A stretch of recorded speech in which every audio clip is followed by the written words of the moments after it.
Hello, people. Uh, Hello. How's everyone doing today?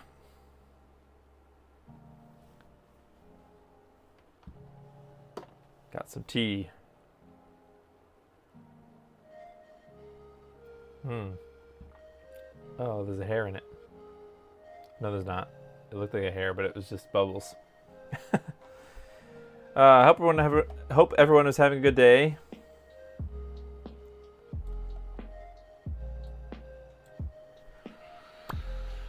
Yeah, we have a lot to do today. We have a lot to get through, so I might just start. Although I do have something to talk about, but I'm gonna wait for more people to show up before I talk about that.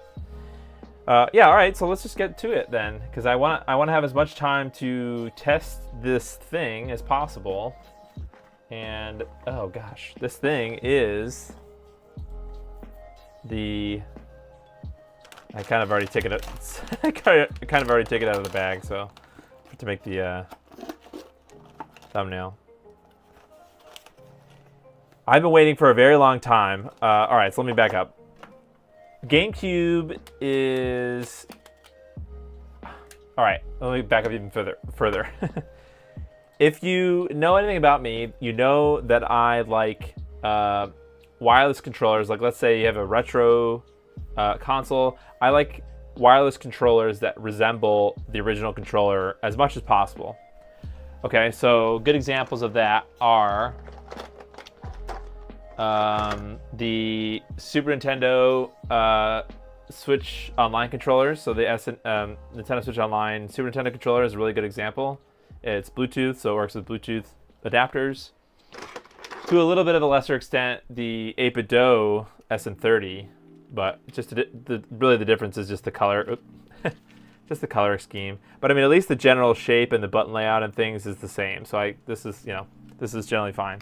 So again, most of the other, the Nintendo Switch Online NES controller is kind of a fail. The only reason it's a fail, I suppose, is because it uses the Joy-Con rail as the charge. There's no other way to charge it other than having to use the Joy-Con rail. So that's why I think this is a fail. But the N30, the 8BitDo N30, I'm kind of a little bit of a 8BitDo fanboy. However, and obviously the N64 Nintendo Switch Online controller, and I also I like the 8BitDo replacement N64 thing. That's pretty good. Now I don't like, and I actually don't have any. Do I have any? I don't have any GameCube ones. I really don't like the look of the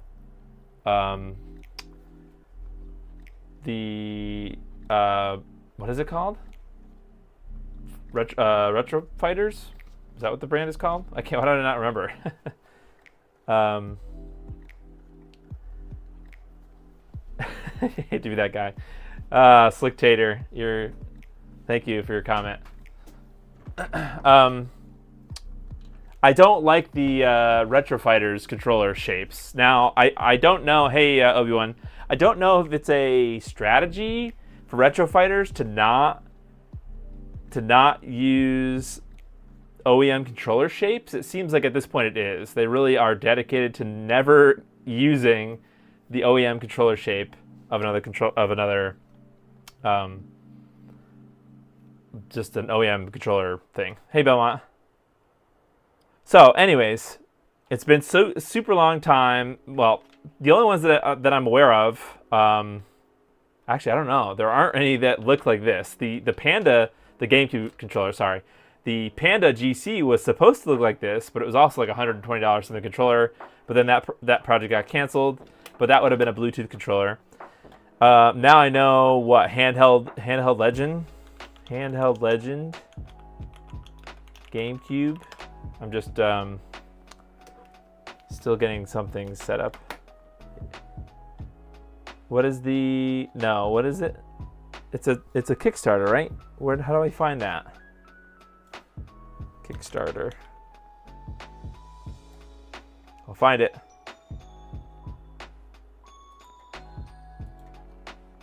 Oh, I found it. Okay, we have Kickstarter. Well, yeah. So there's the Blade and the Battler GC. Those are the two Retro Fighters controllers. So I don't want really anything. So here's the. Oh, this is not sponsored by PCBWay. Get out of here. Now, I have nothing against this controller, but I think a lot of people are getting this controller because it looks like the OEM controller, but it's expensive, I think, and it has way more features than I think most people need. Most people are not going to need most of the features here. But, you know, if you want it, I don't really care one or the other. Like, you know, it's your money. But $125 for this, what is it called? The GC Ultimate. Calling it 8BitDo for life. Yeah, we've had discussions about 8BitDo. So I'll give you what I've come, Slicktater, all right, I'm not going to. Their Chinese name rhymes with Nintendo. That's why I think it's supposed to be Nintendo. Yes, I know that they tried to dig themselves out of that hole because I think that's how they started, was Nintendo. Rhymes with Nintendo. And then they've been battling that for years, trying to say it's do. But I'm not saying do, sorry. Or whatever. So anyways. Oh, okay. I'm not saying that like out of spite. Like I'm locked into 8BitDo. Anyway, so this is a cool project. I didn't back it. I don't, a lot of people in my Discord are backing it, but I don't want to spend $125 each controller just to get Bluetooth, really. That's the feature that the two features I care about really are, it does have some neat features. It has the split D-pad thing, which I think is kind of cool, and it doesn't use the OEM stick boxes, which I also think is kind of cool, right? It uses, I don't know what stick boxes, Switch controller stick boxes or something. So, sure, it's interesting, neat. And it's still Bluetooth, so it qualifies. It looks like the OEM controller, but so this is finally happening. If you don't know, 8BitDo has kind of made a few of these. There's one for the Saturn, there's one for the N64. I think there's one for the Super Nintendo and the NES. But basically what they are is they're like replacement boards. And I noticed that they don't mention GameCube. It just says NGC. I wonder if they don't want to mess with Nintendo. They probably don't want to call it GameCube controller thing. But yeah, this is a Bluetooth controller replacement board, which is, I'm so excited for this. I've been waiting such a long time. So basically what this will allow you to do is take an OEM controller. Maybe it's clapped out. Maybe you have an older one. I don't know a ton about there are actually different generations, I guess, of OEM GameCube controller, right? There's T1, T2, and T3 as far as the stick boxes. I don't know if they really changed anything else about them. GameCube controller aficionados, if you're in the comments or in the chat or whatever, let me know. But I know about the stick boxes being good or bad. So this controller I'm pretty sure this is one of my original controllers that we had in the early GameCube days, so I'm pretty sure this is a T1. And besides, the stick being nasty, this rubber stick is kind of just, I haven't cleaned anything about this controller, which, sorry for that. I have no problem. So basically, we're going to need some donor parts to build this project. So I'm going to use this controller. This is a T1, I think, T1. We'll be able to tell when I open it up, but I'm pretty sure. But we're just going to need the buttons, the D-pad, the start button, and the face buttons, and the triggers, and the Z button. So you do need a donor, and I guess you do need the shell, right? So if you're doing this project, you're going to basically you need a whole controller. And I was thinking of backing it, but then this kit came out. Yeah, Slicktater, it pretty much came out at the perfect time.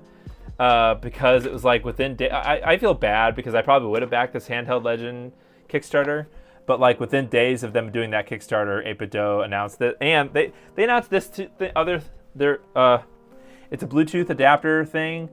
We're gonna try to get into it, but I have a couple of other well, not a couple, I guess I have one other. I do have the Bitfunks, whatever, retro scaler GameCube Blue Retro adapter, so I'll probably use this. I want to try to get through this quickly so that I can do some lag testing with the Mister. So to enable that, I mean, I know I want to look at the kit in a second, but to enable that, I have this Mayflash USB adapter. So we're gonna try to jam. I have the dongles here, the other dongle. We're gonna try to jam to get to that spot. It should connect to the Blue Retro internal. Yes, it should. Flea, you're right. Yes. So if you have one of those internal Laserbear Blue Retro adapters, it should connect to that. Yep. I don't know if I'm going to get to testing that tonight, but we'll see. I really am more interested in lag testing it.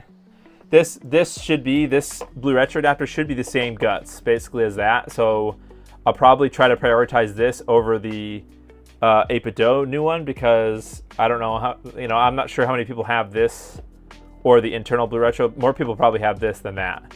So I want to get people Blue Retro numbers. So yeah, butt funks, yeah, sure. Guarantee 8BitDo is working on a kit for the Dreamcast controller. Maybe, I hope. I'm optimistic. I don't know how they would handle VMUs, but yeah. Oh yeah, is there one for the Genesis? There probably is one now for all the controllers, which is really great. It would be cool if they made one maybe for the PS2. That seems like a cool controller. Anyway, so what's this white box? I've had this for a while. This is a Foxpad Customs clear reproduction shell. Now, Foxpad Customs, and you can go to their site. I'm not sure if they're really active on Twitter. The last time they were active on Twitter was last year at the end of the year. But that's Little T Fox, I think it's. Shoot, I should have put the link in the description. But the website here is foxpadcustoms.com. They have more like decorative for like one-off sort of commission builds. So like if you're a Smash Pro player or something, or you really, I don't know, you want a really custom controller, I think they more specialize in that. So like custom paint jobs, custom decals and things, custom buttons. I don't know if they do buttons, but I think they more specialize in builds, so like entire controller builds for people. But I think it was probably, I don't know, I think it was over a year ago I bought this, and it's just been sitting really because interestingly, well, actually we can get into it in a second. The screws from a T1 controller are actually different size than the later controllers, and so they didn't fit in this controller, so I couldn't really finish it unless I wanted to sacrifice one of my better, newer controllers, which I didn't want to do. So we're gonna use this as our shell. So this is really neat. Hey Bartleby, Laserbear is working on a Dreamcast Blue Retro. Yep, with 8-bit mods, I believe, right? So, anyways, this is our shell base, which I think is really cool. It's a clear shell, and extremely high quality. I don't know if they make I don't know if they're selling them anymore, but I am pretty impressed with the quality of the Foxpad shell. So yeah, just if you can ever get one again, yeah. So far I recommend it. We'll have to see what the fit and finish is like with the whole thing. Okay, so let's get into the actual spoiler alert. The analog triggers do not work with Blue Retro. Ooh, ranges just max out. Oh, okay. Well, we'll have to. I'm pretty sure Foxpad has a bunch of issues at the moment. Yeah, I've. It did take me a while to get my shell, so yeah, I don't know if they're doing any more work or not. But yeah, I just figured I would say that I've had it for a while. So that stinks about the Eric Copeland about the analog triggers. So I'm curious if that's just a firmware update thing. Perhaps Darth Cloud has one of these. Maybe he'll be able to work with it. I've heard from other people that have tested the kit that they have said that the analog triggers don't work. Okay, interesting. So maybe they do want to. Maybe it does only work with this their 8BitDo thing. Okay, all right. So let's just take everything out. So far, really, it's they market it as a no solder solution, and it's kind of wrong because yeah, I think Jeff Chen kind of got mad that they called it that, because you'll see in a second that I don't know what they expected to do with the Rumble. So there's more things in here. Let's see what else is in here. Rumble doesn't work. Oh, jeez. Okay, so perhaps I can reach out to Darth Cloud and see if he can. Maybe I can send him mine, or if he's going to. The only other thing that I dislike immediately, and this is the same as the N64 controller, because the this update kit, obviously it just replaces the OEM controller, which the only orifice really it had stock is the wire coming out here. So they use that hole, but they kind of force you to use this. I don't know if this connector is pretty common or not, but this is the same as the N64 controller. So they kind of make you use this tiny connector to charge it. I don't really have a lot of complaints about that, other than if you lose your cable, I don't know what you do. So here's more things. So this is the part that I'm kind of, I mean, this is simple for me to do, but I think that they expect you to wire up the Rumble, because it is compatible with Rumble. So there's a connector here, I believe, that this piece goes into somehow, and then you wire the other. You're supposed to splice the, like, cut and solder the Rumble motor wires from an OEM controller in here. So we'll have to think about that. Jeff was right. So yeah, it's definitely not a no cut if you want Rumble. If you don't care about Rumble, it is definitely no solder for sure. Like, if you don't care about that, but don't just tape this together or something. I guess there's some kind of a cringe video that they have just doing that. So, like, not sure. I guess we can also look at anything that they provided. So it says this FPC maybe is fragile. I don't know. Oh, side view. It just kind of shows you the orientation that this little piece, which we'll get to later, needs to be in. So we'll have to keep that in mind. And then they have some instructions, and that's really all that's in the bag. So, all right, let's start with taking apart the old controller, my donor, I guess. So that's the only downside, I suppose, about this whole thing, is that it does require. Well, I mean, it's an upside and a downside, right? Because obviously the appeal of this whole project, the whole thing is it looks OEM, right? So obviously it's nice that it gives you the option to use an OEM controller, but then it is reversible, so I guess it's not really the end of the world. So yeah, I guess you're upgrading a controller and you're not really ruining it. All right, so before actually we do this, I wanted to talk about something. All right, I was gonna do this earlier, but I figured I would wait for people to join. It's nothing bad. I think it's great. So I wanted to, I guess, announce or reveal the thing that I was excited about last time I streamed, but I wasn't able to. I was able to talk about it, but I wasn't sure yet how I was gonna do it. But I have actually been working with Pixel Effects. One day out of the blue, I messaged Dan because it was right around the time that they had announced that the new colored shells for the morph. Dan had sent me a morph originally when I was originally testing it, but I said to Dan, "Hey, can you hook me up with one of the colored shells?" And then before he got back to me, I also said, "How are you guys doing?" Because I know sometimes their lives can be kind of. I'm not pregnant, no. I know that the lives of a developer, like any mod developer, not particularly them, although maybe particularly them, can be difficult. And I just like it's nice. I thought it would be a nice gesture just to ask how they were doing.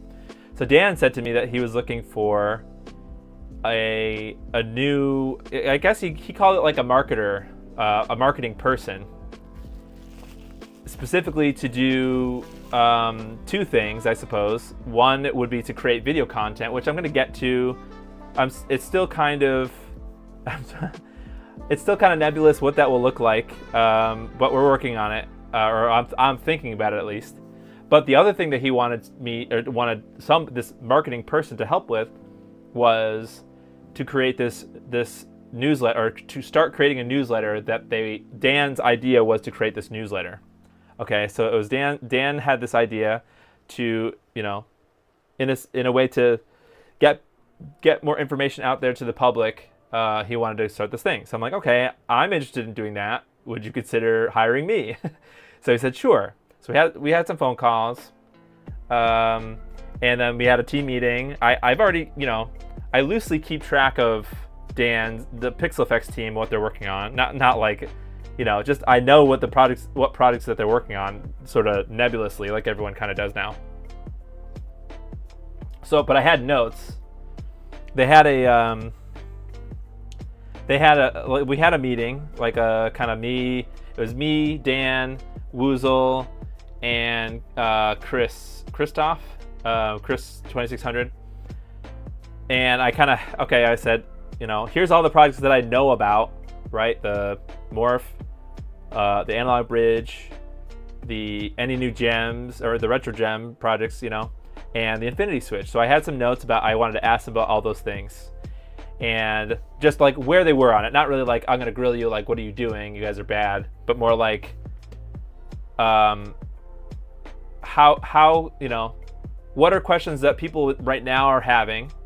Let me ask these guys to answer those questions, and then I'm going to write a thing about it. So I did that. Had some data, had some info, inside source. Yeah. Well, so, okay, long story short, I wrote this, newsletter. They gave me feedback too, so like they are also hands on this newsletter. I've been, making sure that they're fact checking the things that I'm writing, because sometimes I don't have infinite knowledge. Like they have more knowledge than I do, because I'm not like in their day-to-day, progress, which I would like to kind of be more so. I think that's fascinating stuff. So like I would like to help them out more on that side, as far as organizing the projects, keeping an eye on sort of like what's next, like what they've already done, just like project management kind of stuff. I think would be cool. Anyways, but that's we're not there yet with that. So I think, yeah. Anyway, so I wrote this thing, and they're also fact checking it, right? Like as far as like things that they want to commit to, right? Because as soon as you have this thing that's written and it's out there, it needs to be from the team and not really from me or from Dan. It's from everybody.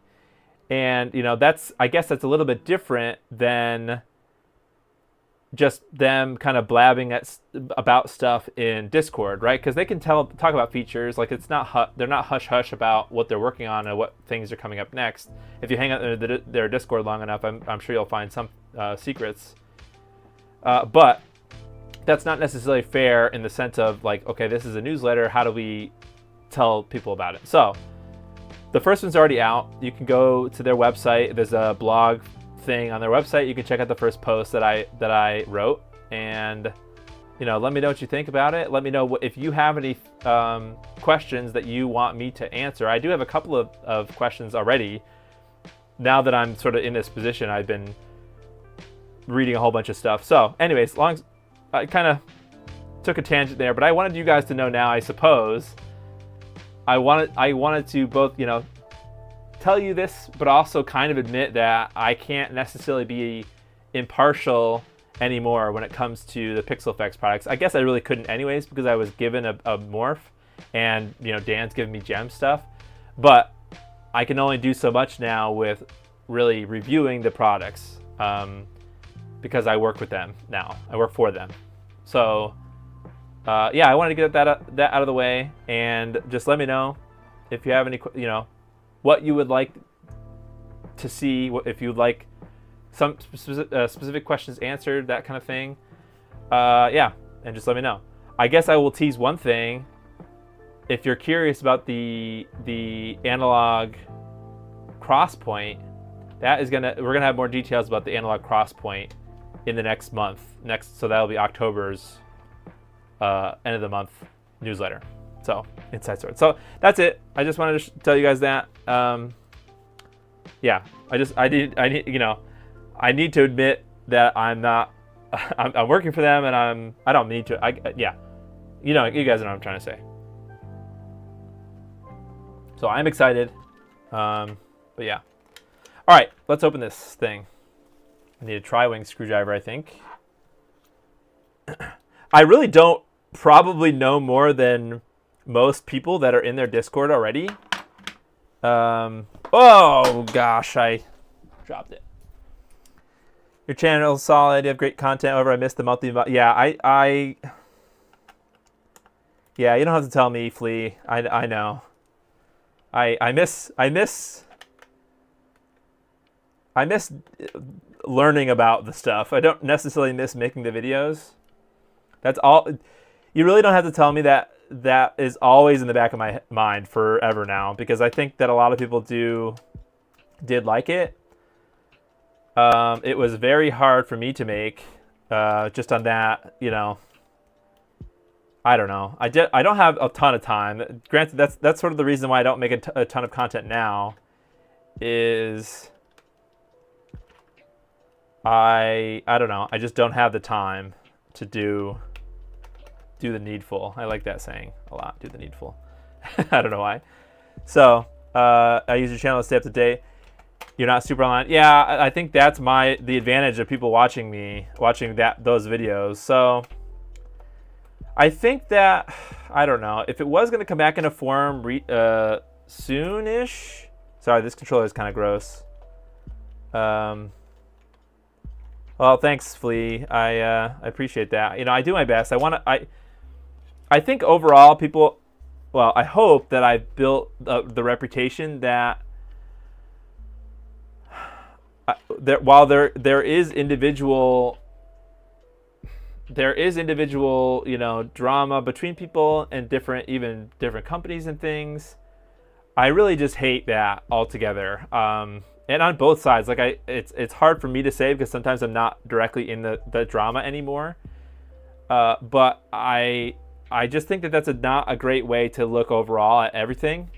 I mean, I could say that because I'm not, well, I guess actually I am part of PixelFX now, but like I don't make mods myself, so I guess it's hard. Like I'm not affected if like a great example is today, you know, Artemis talking about Artemis got dropped from PayPal, and then somehow PayPal banned him on Visa or something, and then that caused him to get dropped from his new payment processor Stripe also.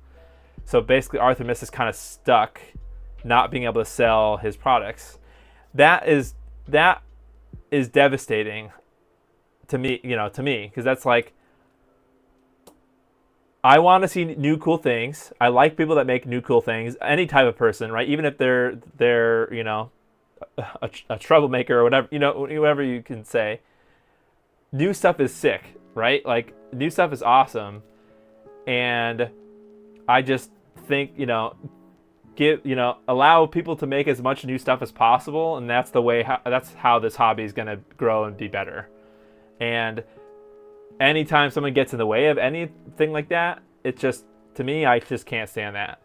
So I don't know. It's tragic what happened to him. So just know that I'm doing my best to try to diffuse anything around that.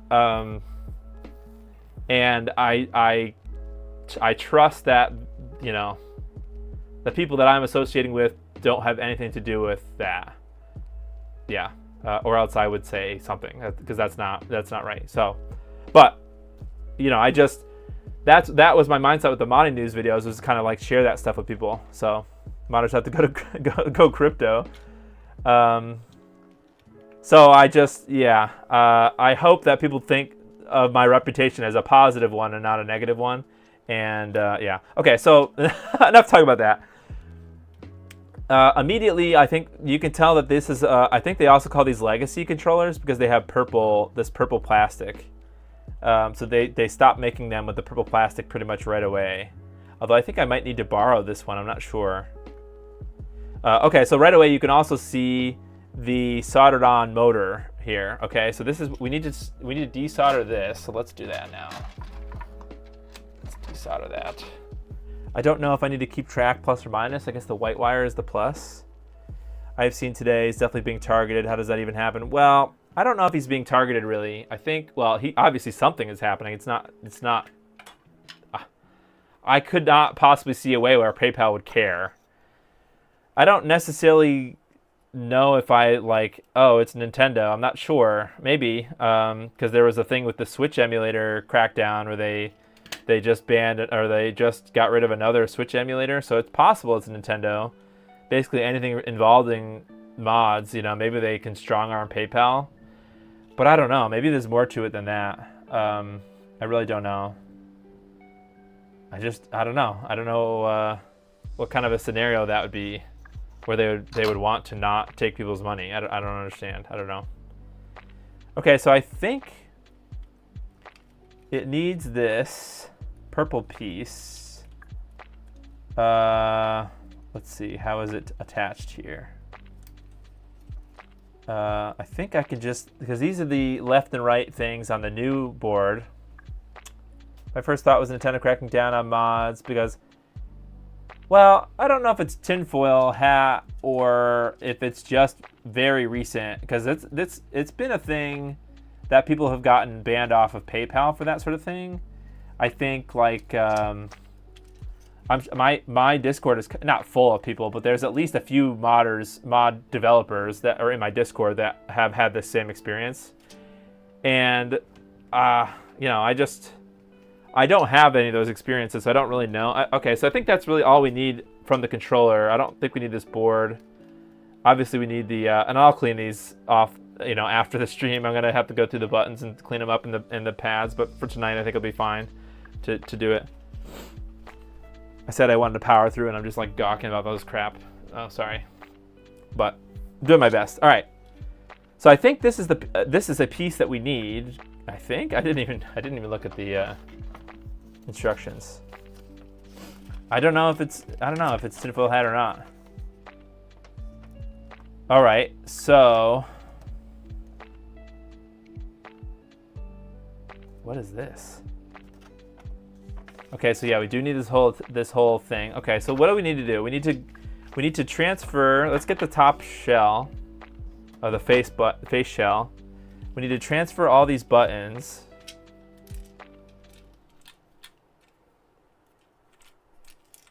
Yeah, I missed doing the modding news. I think if the modding news is going to come back in any kind of capacity soon, it would be some kind of a live stream. But then, like, I don't know. I feel really bad making it like a members only live stream. But I can't really think that way because I know people would watch it, and I think people want to support me to do that. That is a very hard piece of content to produce unless it's done that way. I really don't see any other way. I don't, you know, people are going to call, you know, honestly, it's not because I'm like, you know, not that I don't need the money or whatever, but, I don't know. It's hard. I hate talking about it. I just know that I feel like that's kind of how it should be. But I don't know. People will probably hate that. But it would probably just be like a low $2 or something. Ew, what is that? Something just fell out of the controller. Well, I'll definitely have to go back. I'm going to go back and clean these.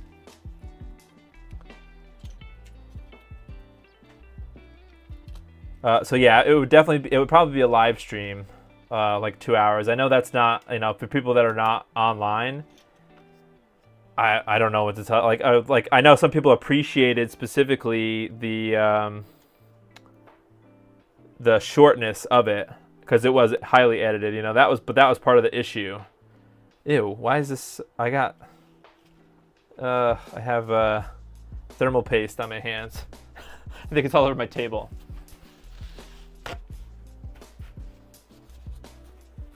So I don't know. Not sure.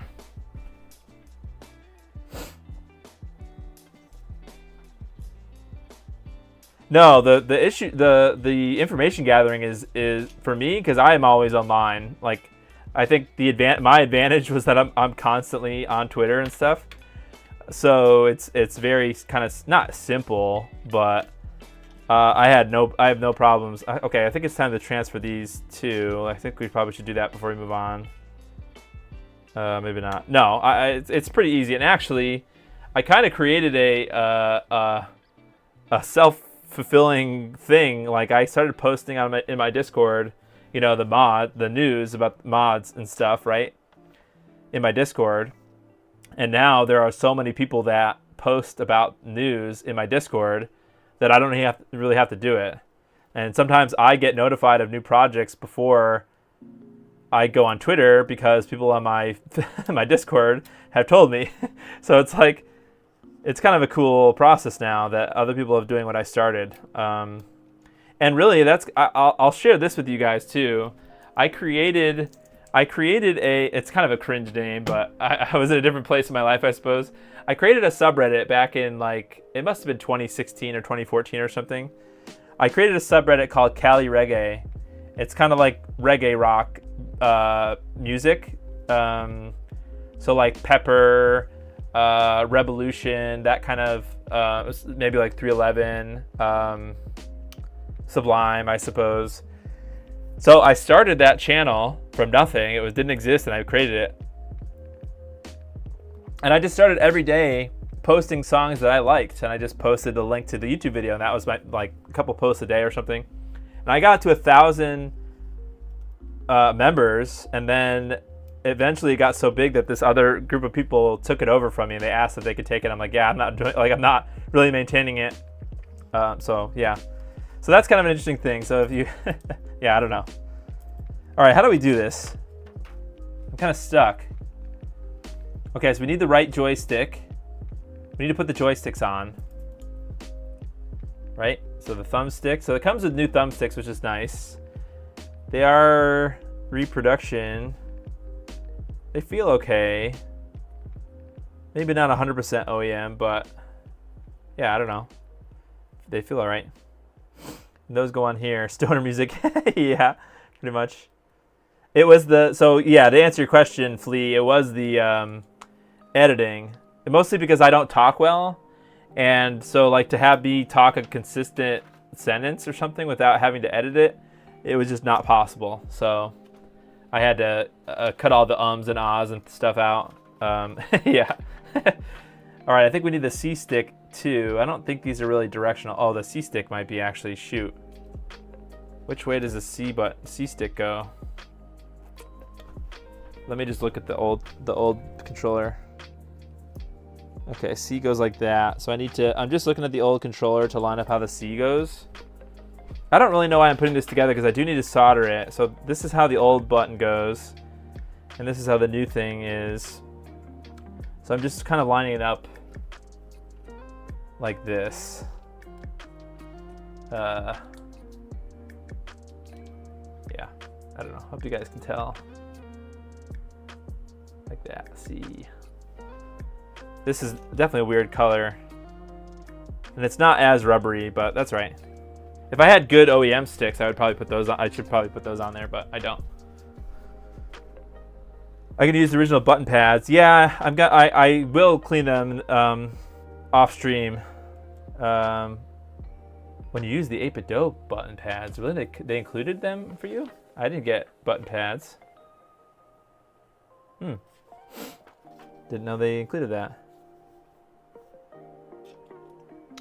Okay, so I guess now what? I gotta just put this in there, insert. Well, I guess I should also put the, I guess it's time to put the thing on, the jack. Where did the jack go? Oh gosh, where did I put that? Oh, there's thermal paste over here now. What the hell? There's just thermal paste everywhere. This is a terrible stream. I feel like I say that every stream.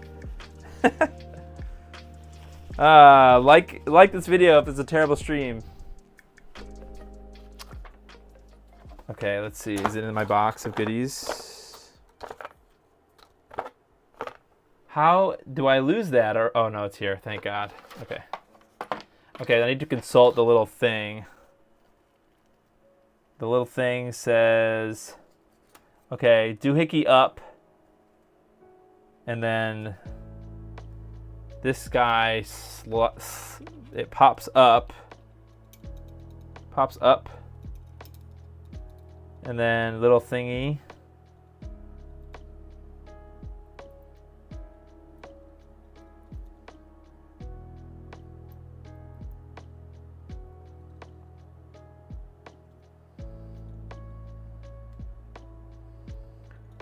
Okay, cool. All right, little thingy on. All right, now I also think I need to plug this in. This is the C-stick board.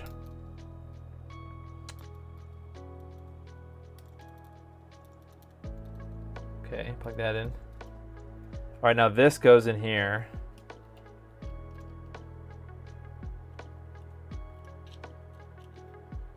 Somehow. Okay, good. Okay, neat.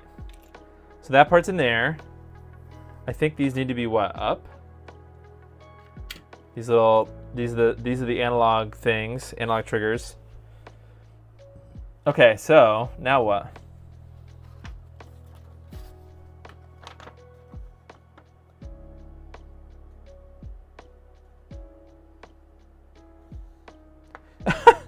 It does kind of like look like they want you to just shove the wires for the rumble motor together with no like don't solder them.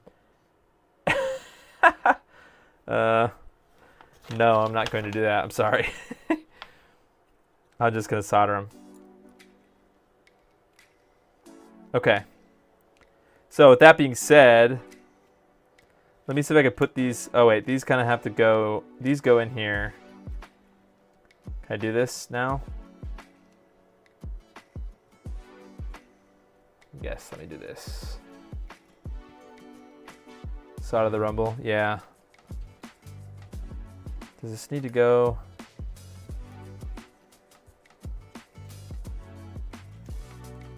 Okay, that's one.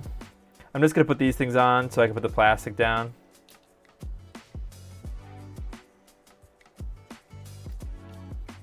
And the contact pad has to go, obviously, well, maybe not obviously, but I'll show you in a second what I'm talking about.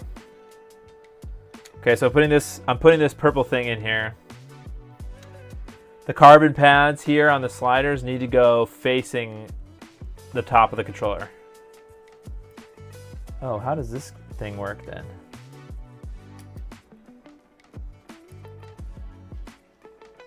That goes like that. Or just like that? Oh, okay. Interesting. Okay, so I can't forget to keep that in there. Okay. Now we've got to worry about this goober.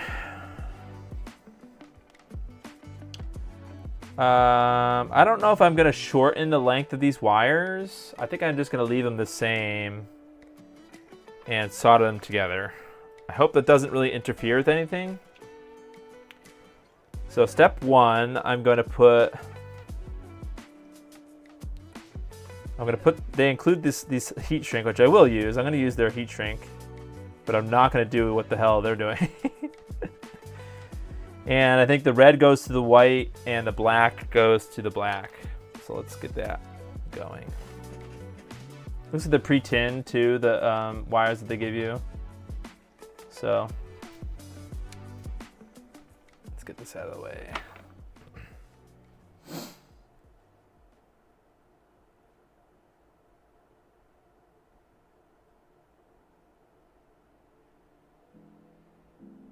Gosh. All right, let's see if I can get a glob of solder.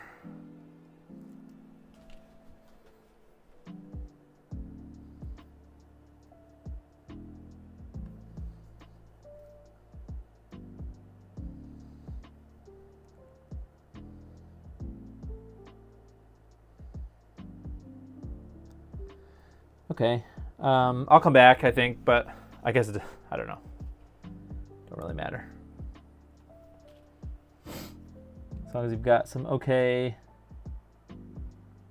amounts of solder.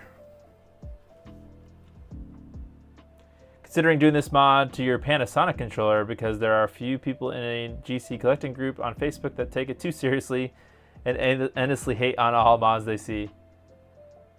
You're an antagonist at heart, and their anger would bring me joy. Yeah, I mean, that's the, well,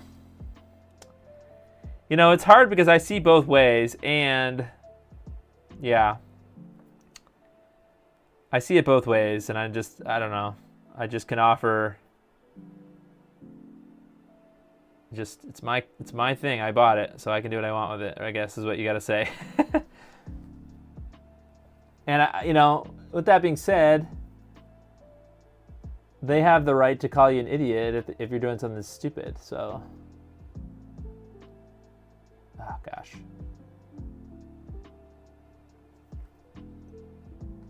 Need some helping hands or something. Probably should have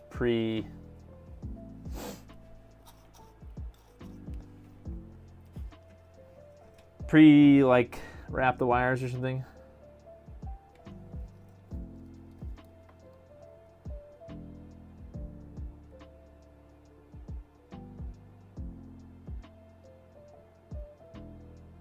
Okay, fine. Okay, so the black one I think worked well. Now I just got to redo the white one. Sorry about the focus. I got to change the focus. There we go. Put it on manual focus for now.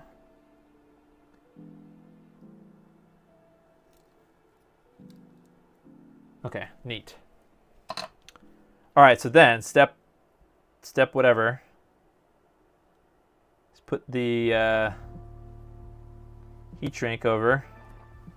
Let's get my air blaster. Let's see, what's my, okay. It was very stupid, but it's reversible. Yeah, I mean, whatever.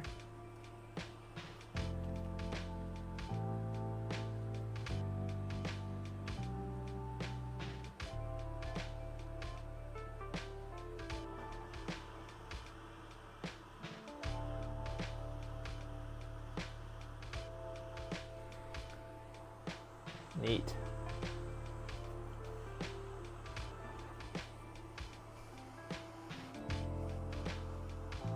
Cool.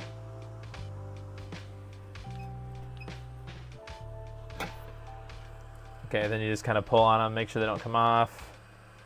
You could also use a lighter too. You don't need a fancy desoldering iron or a hot air station.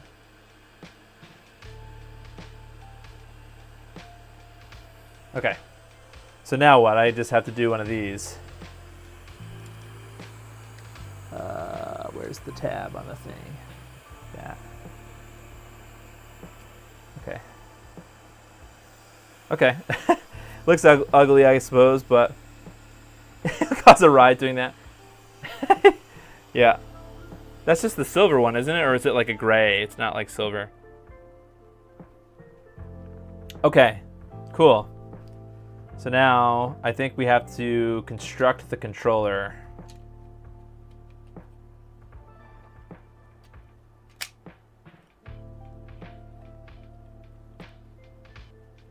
Okay.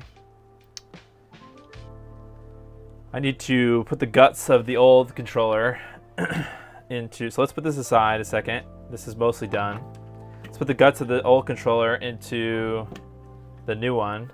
I think we need some Phillips heads for these black things.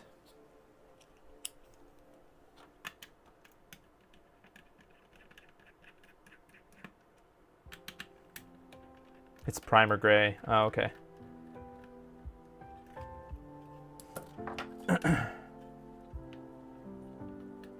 Ugh, yeah, this whole controller needs to be disinfected, honestly. Okay, so to put these in the new controller, you have to like pre-compress them and like just shove them in. And then they bottom out at these like, there's little divots in there that they bottom out. And then you can put it back.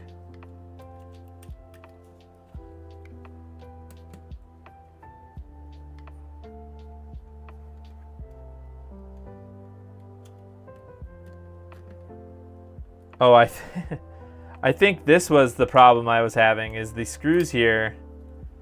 Okay, so I do have other ones, but I guess they're not. Oh. So these were the screws, I believe, that I was having a hard time with, so I couldn't actually build this controller. These are the screws for the black little brackets here. They don't thread in to this controller, and I believe someone mentioned that the legacy controllers, like the older controllers, they have these smaller screws, and the Fox pad was designed after a newer controller. So what I'm going to do is I have different screws, not OEM screws or anything, but they're coarse thread They're nice. I use these with my Ashita, so I just want to get ones that are the same length. I guess this is fine. 8 millimeter. So I have these are M2 hex head screws. Oh, the connector. Oh, I see. The connector to go into the Panasonic, into the whatever. The Panasonic GameCube is expensive or something. The controller connector. Yeah, they have connectors for all the other cables. Well, yeah, I don't know. All right, so let's see if these will work. So let's put this thing back. And I need a hex head. It's kind of funny because eventually I think I'm gonna need to take these back out, or maybe take this back out because I need to solder wires to do the lag testing. But once this part is together, it'll be fine. Plus, I think some people just want me to want to get my experience, like first experiences with them. So, okay, those screws work fine. Not perfect, but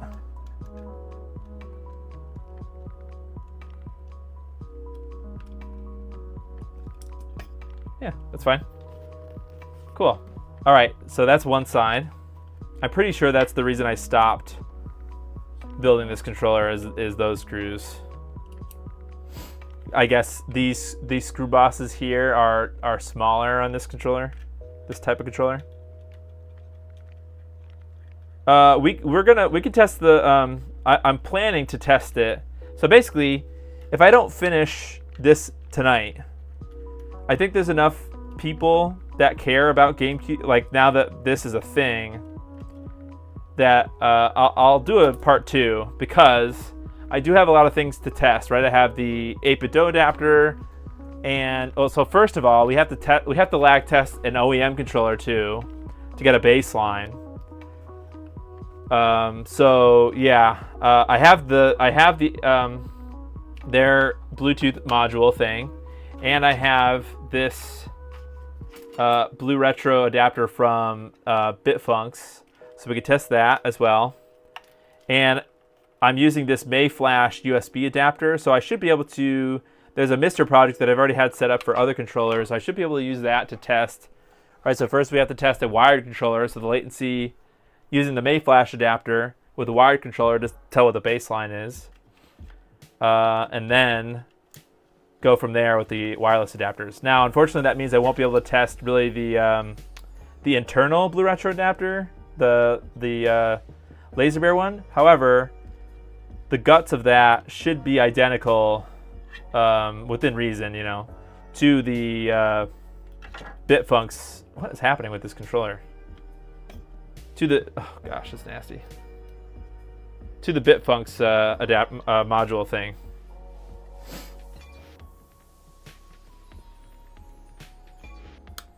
Why won't this go in? There we go. Okay. Locked in. Cool. All right, so then we don't need this any longer. See you later.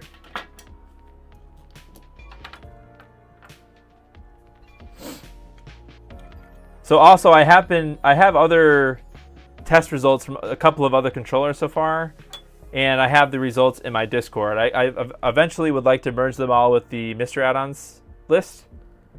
I did an OEM Xbox controller, original Xbox controller, and oh gosh, did I just lose the bit that I need? Oh, I didn't. And I have the Retro Fighters Hunter controller. So yeah, we could talk about that when we get the results and kind of maybe compare them. Bluetooth latency is comparable. Yeah, I think it will have more to do with the specific adapter. Anyways, like the Blue Retro versus the 8BitDo one. But also, you know, obviously it's the features too. It sounds like rumble isn't working, and the analog triggers are not working. Okay, so let's just see. These are all right, right? Look fine. Yeah. Okay. Cool.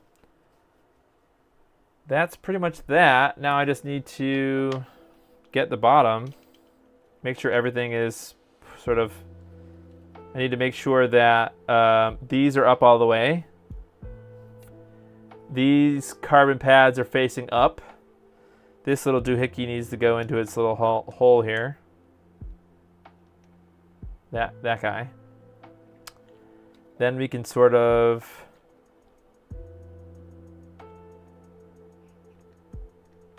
maybe do one of these. Oh, the Z button. How does the Z button work? It just kind of shoves in here, doesn't it?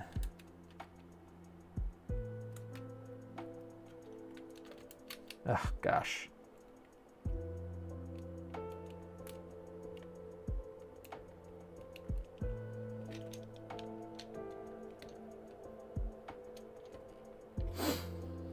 What the heck? Okay.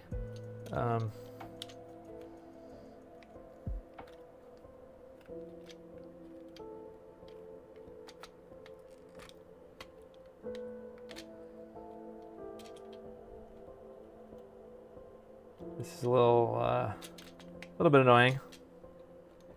Okay, fine. This is my least favorite part about the GameCube controller, is putting these stupid buttons back in. Okay. Okay, I think that's that. That wire is not gonna get pinched. Cool.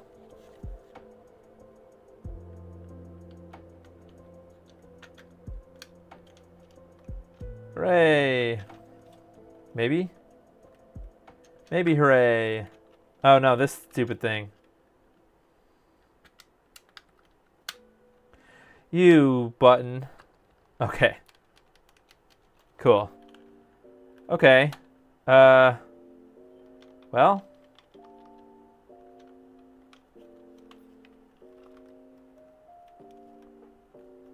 I think it's fine. It just needs to be screwed together.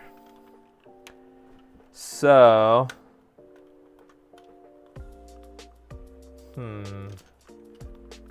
I don't understand. I feel some kind of a something's hung up somewhere. This maybe?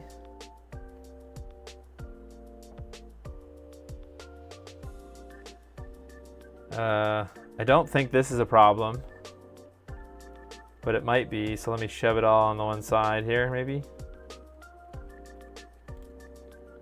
Oh, I didn't even think about doing this. Let me hook this wire back.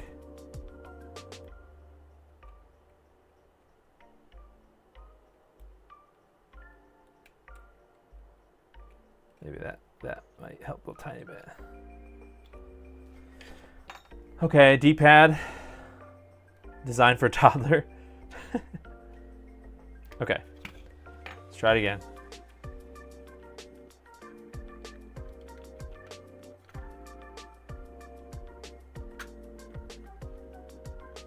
Okay, I think whatever I did fixed it.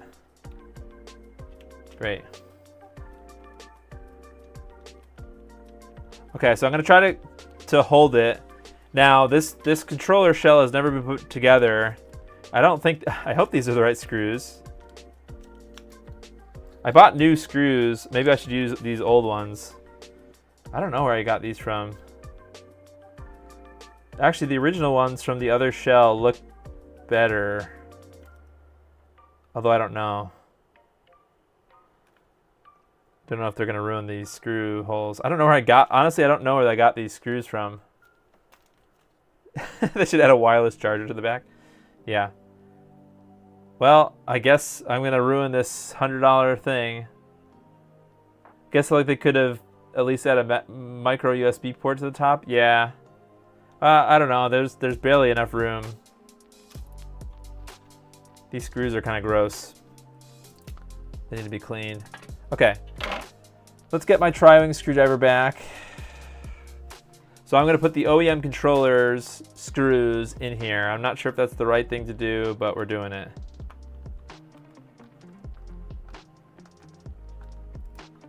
Okay, that's fine. Felt fine.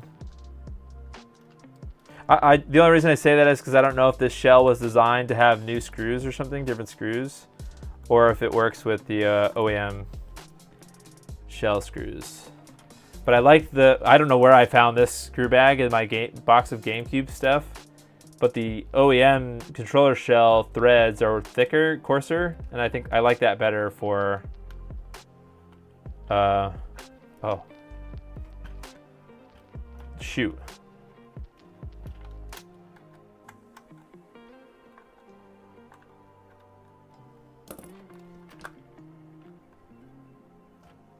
Why is this part stuck now? It's possible that it's just the controller is just warped a little bit.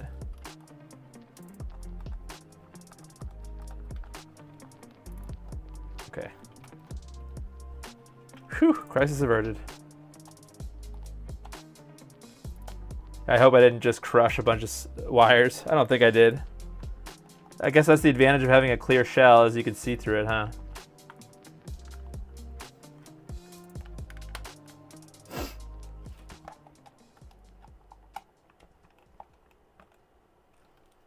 Okay. I don't really know why I'm going so ham putting this together, because I'm just going to I'm going to have to take it apart, but I wanted to get a sort of a money shot.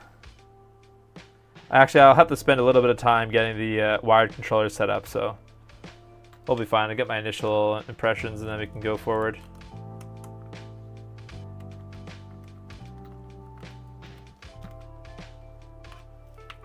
Okay, last screw.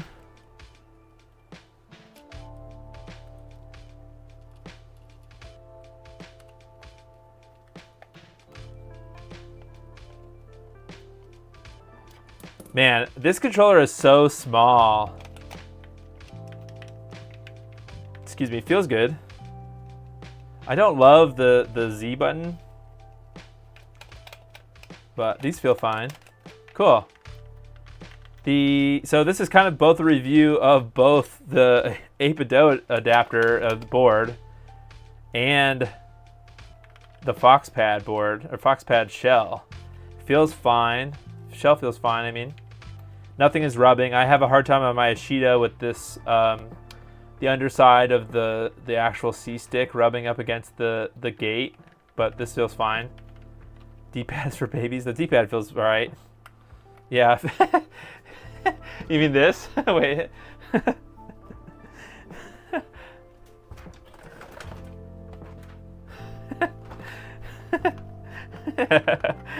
The D-pad for babies. This is great. Okay. Whew. And I'm sweating. All right, cool. So that's the controller. Ooh, it's flashing away up here. Guess it's on. I'm waiting for some input. Cool. All right, so now I need to get a console together, and then we can start testing. And then I'd like to do some lag testing. However, whatever that will look like, guess we'll have to see. So I guess maybe I'll try the flippy drive controller again. Let me put this box away first. Yeah, it does look cool, huh? With the you can see the battery. I mean, I don't love being able to see the battery, but do I think it will pair with the Wii U? Probably not. It might pair with the Switch, but Nintendo doesn't make any GameCube games on Nintendo Switch Online yet. Well, I don't know if they're ever going to do it. And I do like being able to see the mechanism, the trigger mechanism. That's pretty neat. Oh, and you'd be able to see the rumble if it works, right? So I'm really a fan of this. The only thing that tells you that it's a custom thing is this. Well, obviously the color, but it says FoxPad Customs here in the bottom. So it's kind of a cool controller. Yeah, I like it. It kind of gives me. I do know that there is an OEM GameCube controller that has a clear bottom. It's the purple top, clear bottom, Japanese variant. But I know all those are pretty much like yellowed now. Might pair the Wii with the GameCube. Yeah, if it has the dongle plugged in, sure. All right, let's get my GameCube set up. We can test out the, here's what we can test out. So let's get my GameCube, because this has a bazillion games on it. Or maybe I shouldn't say that. My legally obtained GameCube collection of every game. I shouldn't be laughing about that. Okay. And I got the Carby. I've had this for a little bit, but I haven't used it yet. So I did get an Insurrection Industries Carby HDMI dongle. So let's test that out, because who needs analog? Like the clarity of the shell. Yeah, that's a good.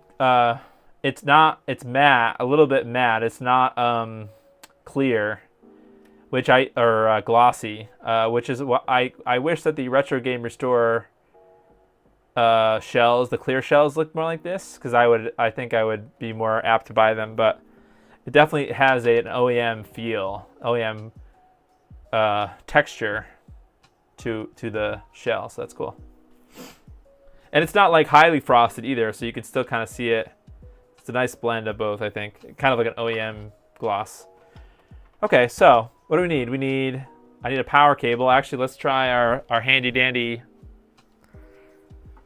I never remember what these are called. Sorry. Volt, Reflex Volt. Got a Reflex Volt.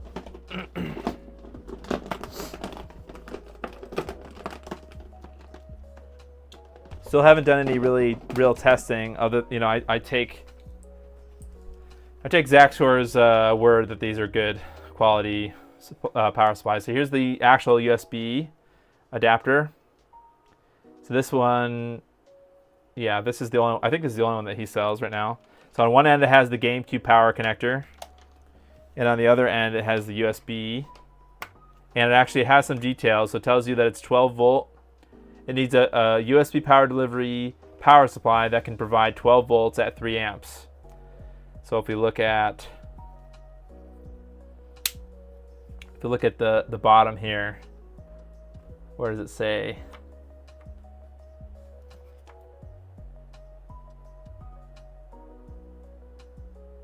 Where does it say? Okay. Sorry, this is kind of hard to look at. I'll just read it. So it says exactly 12 volts, 3 amps. So, yeah. Sorry, it's probably hard to read, but so let's plug-a-reno this. Put that into the old adapter thing here. Old power surge protector. Now I just need a HDMI cable. Cool. HDMI, go. Let's see, what do we want to use? The Morph, I guess? Just because I got to try out something with the new purple shell, although that doesn't do anything to the output quality. All right, let's see. Plug that in. Oh, I didn't even show you guys. Oh no, I dropped. See, that's the one thing about the new shells, the new Morph shells, is they have these little rubber feet, and they are very prone to falling off. Actually, I've lost 2 of them already. Oh, make that all of them. I lost all of them. So I wish they had adhesive or something. Oh, I found them. Let's see. I have 2, 3. Oh, I found them all. Ooh. Okay, I'll have to put those away because those are never gonna go on there well. There's little rubber feet that come with it that just fall off, so great. In Zaxor we trust, true. Especially when it comes to power stuff, I don't know. All right, so Carby goes in. Boom. All right, now I guess we'll try the 8BitDo thing, right? First, because why not? So they have their new Bluetooth thing. Not a perfect color match, although this GameCube is a little faded. Let's see, actually here's the bottom. Actually, yeah, I mean, it's a little darker, a little bluer than the GameCube itself. Okay, so let's plug this in. A dab of super glue, yeah. I almost forgot to place an order for one. The flippy drive, yeah. All right, so let's switch to capture 1. Did I have the wrong output? Did I plug these cables in wrong? I might have done that. Okay, so this is input, sure. This output is going to what? This? Oh, nothing. Okay, I see how it is. Morph just not plugged in at all. Okay. Get out of here. Boop. All right. Cool. There we go. Hey, Artemis. Okay, so why is this the way that it is? It's over there now. See, I've had this problem before. Okay, we'll get there. All right, let's turn it on.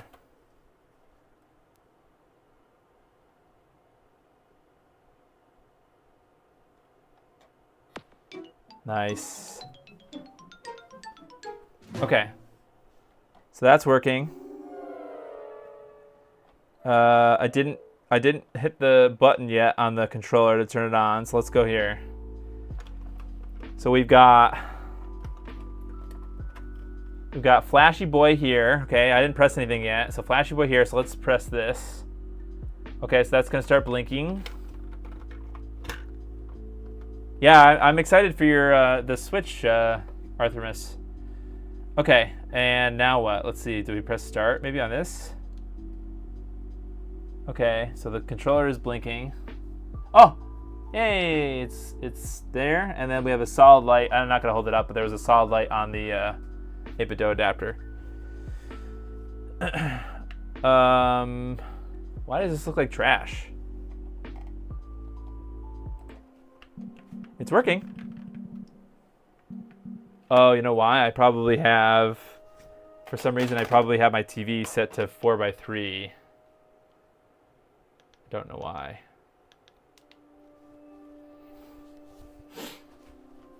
Aspect ratio 16:9. Yeah, no, that's correct. Okay. It looks better on my screen here. All right, well, maybe it doesn't. Okay, let's load into a game. I have to say that the perceived latency is very low. Just from the screen here. I don't know. Are people gonna be?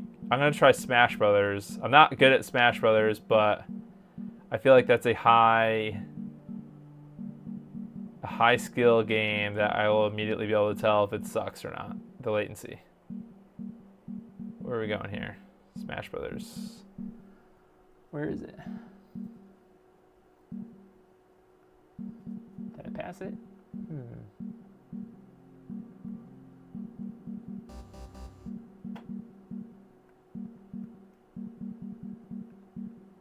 It's just, there's no Smash Brothers? Oh, it's Super, isn't it? Super Smash Brothers.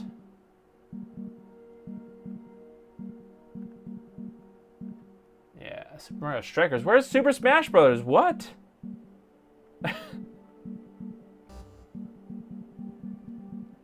Here it is. Jesus. That took... oh, how do we do vibration? Oh, I need my memory card. Oh, boy. All right. Give me a memory card. Nice. And a Nintendo Spy in here.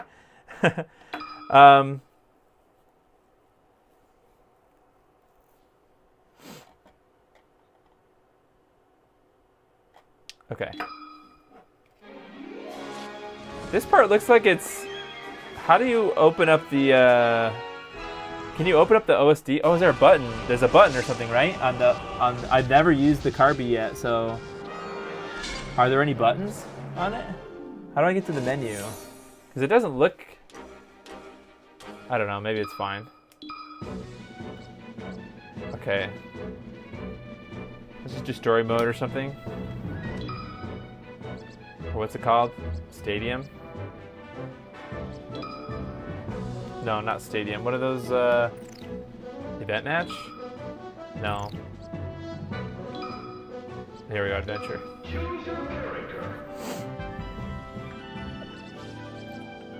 Now, when I played Melee, I was a Kirby main. But when I played Brawl, I was an Ike. I liked Ike and also Marth and not Ness, but what was the other guy? The other, oh, Rumble's working with the OEM controller. At least when I, with the 8BitDo thing. Ooh, and actually I can test the shield, right? So if I... Isn't there a different shield compared if you... I don't know, there's a... What do I have to do? I have to get to this course. Oh, I forgot up is jump. Not up, but you can tap X button. How do I drop this stupid thing? There we go. It's been a long time since I played Smash Brothers. I'm forgetting that it's down to... Or up, or X, whatever, to jump.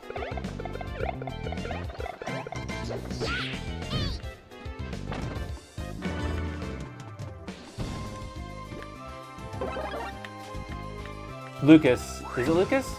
The other Earthbound character? I know he's not meta or anything, but... Are you running in interlace mode? Yeah, I don't know. I didn't hold it down. I don't know. I didn't change any settings. It does look like it's interlaced, though, so I don't know. Well, that'll be for another stream. Well, it looks like when I land, Rumble is working, so that's cool. Rumble does work. I mean, there's no shock, I suppose, that Rumble works on the between their gear. So if without confirming for myself, if if you want to use this controller with an OEM with a GameCube for now, I don't think it hurts really to get the. I mean, other than you have to spend $25. I don't think it is really, I would get the little adapter, the 8BitDo adapter. Rumble's working. I think there's a different way to test the different, the analog triggers in Smash Bros, right? Like there's a different shield grab or something. Like if you hold it down lightly, it does one thing versus if you hold it down, if you don't. Does anyone know what I'm talking about? Like this. If you like jam the thing, there's one kind of shield, and then if you lightly press it, it's that shield? Okay, yeah. It does have a weird dead zone. It took me like half of the controller press for that to go. I don't know if that's typical or not.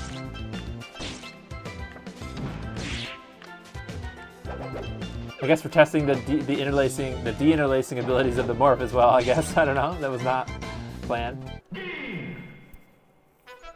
Oh, I should turn off the stupid music, huh? Not the stupid music. The music. Sorry. I had both that going at the same time. Okay, well, does anybody have a game that uses the, I guess Sunshine, Mario Sunshine probably would use the analog trigger, right?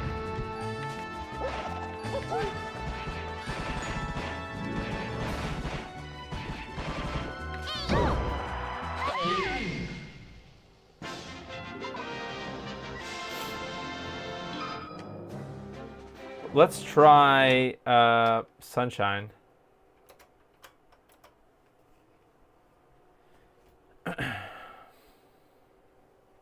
Yep, 480i. Detecting by the morph.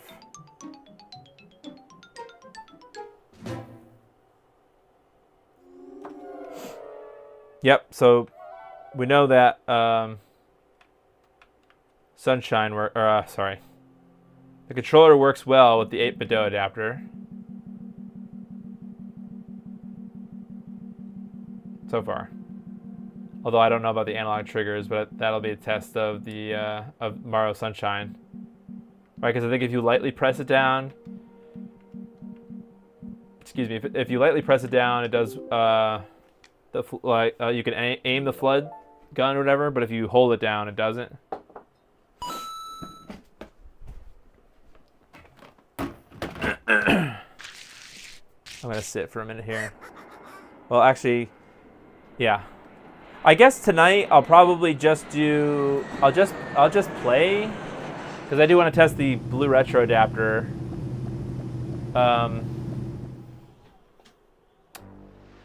But I probably will leave the latency testing to next video. Well, I don't know. We'll see.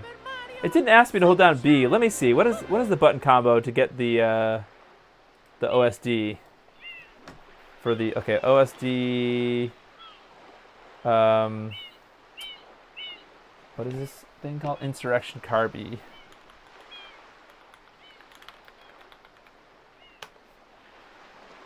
Okay, what's the OSD?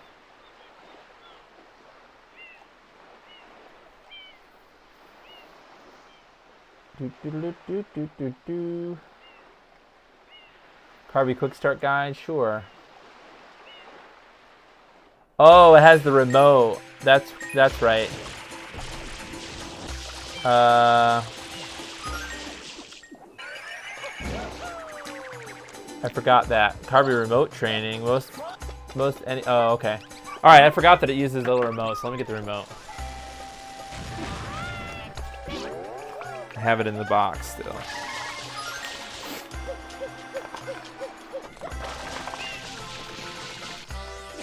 Okay. You have a spare GameCube controller that has a Gen 1 with both sticks broken? Ah, nice. Yeah. It's a good way to update it, I think. Hold down B on GameCube games. Yeah, but I thought if it detects that you have a connector or a cord that can do progressive, that it automatically does it. But maybe I'm wrong. I don't know where you need to aim this thing. Where do I need to aim this? Maybe I should RTFM. So somebody told me that I need to have I need an RTFM button for members, or emoji for members.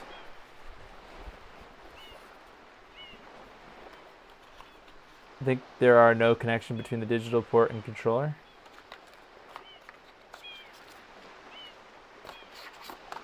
I might have 16BitDo.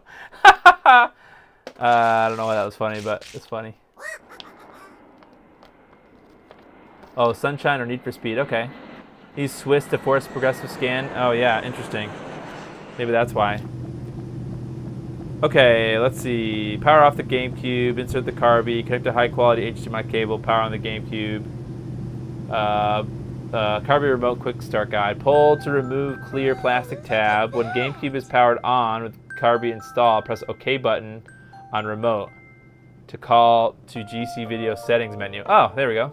Welcome to Use the arrow buttons to navigate the menu. Okay, so let's see. Picture settings. Come enjoy a natural wonderland to which we've added the world's finest resort facilities, a spectacular amusement park, and succulent seafood. All this and more await you on Output settings, sure. Crop. Let us refresh your body. Does anybody know? Oh, allow 480p mode is on, so maybe I really do need to just hold down the hold down B.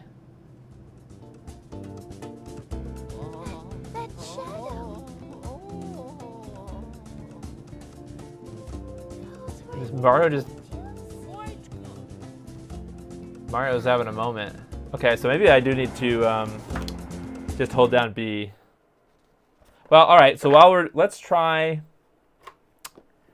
Oh, I was gonna try the GameCube. Okay, never mind. I just gotta power through this. Let's restart it. I'm gonna hold down B. Another good thing is it does seem to remember that it's paired. Oh no, it just went away. It repairs right away. Sorry, it turned itself off, but I think maybe there's something that I didn't do right. Okay, so I gotta go down here and I gotta hold B while it's loading, maybe.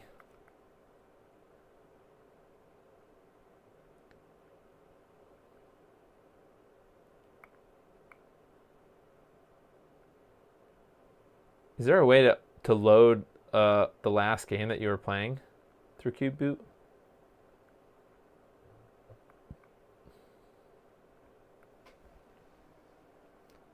Okay, let's see.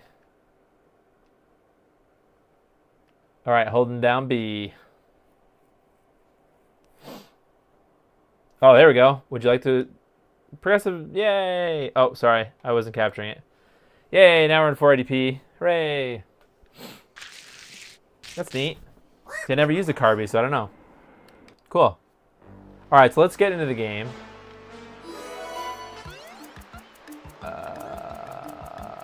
Oh no, do I have to start a new game, really? I thought I had a memory card. I thought I had one.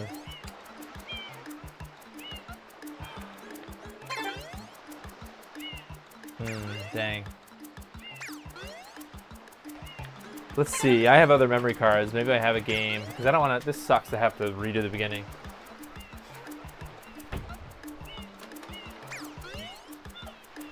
What? Oh, you know what? This is a Japanese controller, or a GameCube, that's why. Dang it. Well, that sucks. I guess we're going to have to power through. Power through the intro here. I do have a MemCard Pro GC. I don't have a save, though. That's the only thing. We're going to have to power through quickly this intro. There's no way to skip it.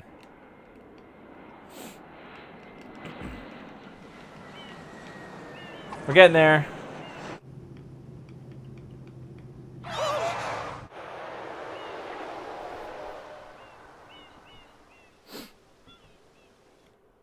What happened?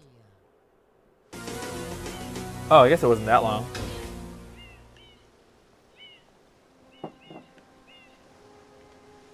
What's this icky paint-like goop?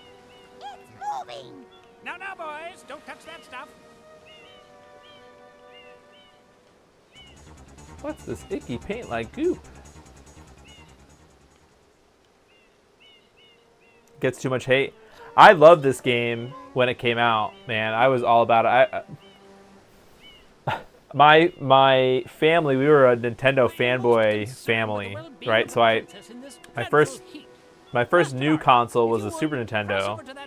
Then we got an N64. And then it was around that time that I was subscribing to Electronic Gaming Monthly, and that was around the time of the Xbox and the PlayStation 2 and the GameCube all coming out around the same time. Yeah, I was super excited when the GameCube came out. And like this was the Mario game, and then first this game didn't come out right away, right? It was Luigi's Mansion, right? It was the first Mario game. I'm pretty sure that came out when the GameCube launched. Identified as Mario, resident of the Mushroom Kingdom. Data storage complete. I am Flood. You went from so the first console that we had was the Atari 2600. My dad had a used one, or found a used one. So the first console that I ever played was an Atari. But then I got the Super Nintendo. I didn't know that there was such thing as the Nintendo, the NES. For the longest time. Okay, come on, Flood. Let me shoot. Summer of 2002. That's right.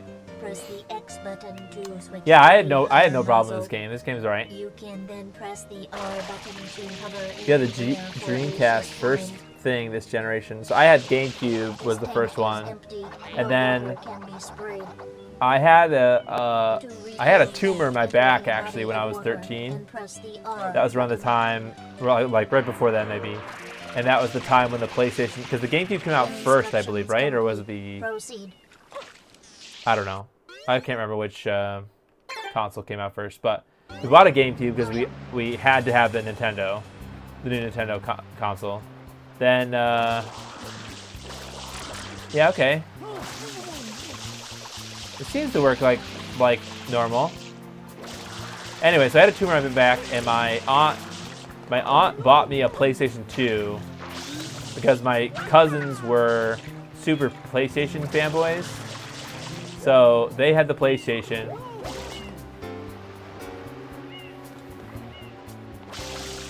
Anyway, so she bought me one of those, and then my brother just got a job because he's a little bit older than me, and so my brother bought an Xbox. So in that generation, when I was a kid, when I was, you know, 13 or whatever, my brother and me, we owned all three. We had a GameCube, a PS2, and an Xbox. That generation, we swagged out.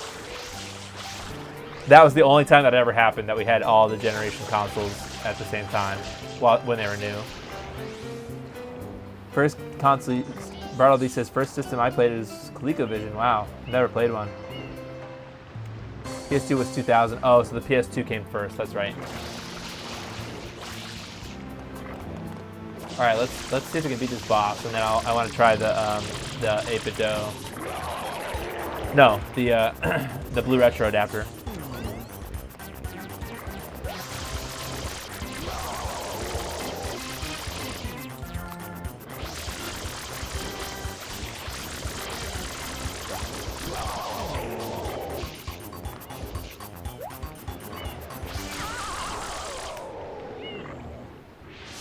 Piece of cake.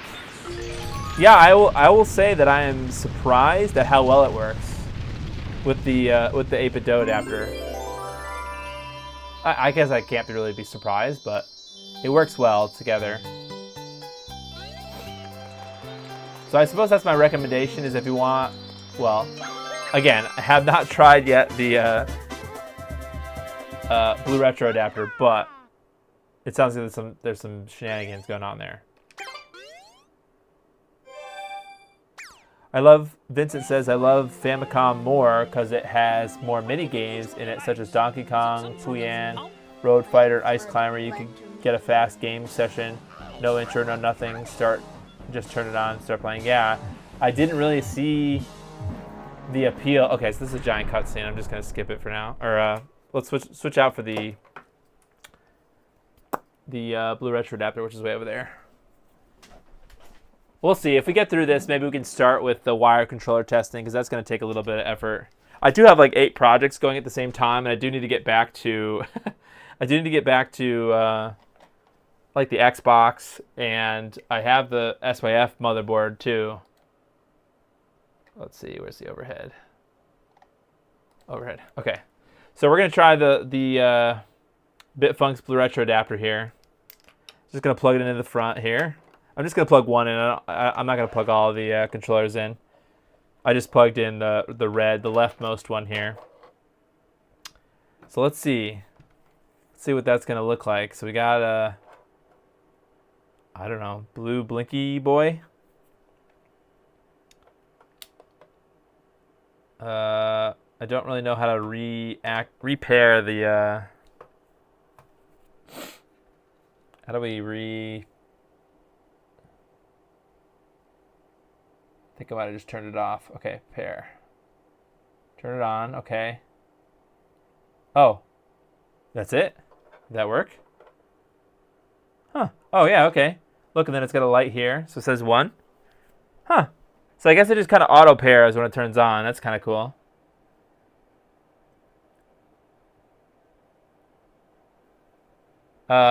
Waiting for blue retro as well. Want to know if it works with the analog triggers. Yeah, it seems like it probably is just a matter of software then.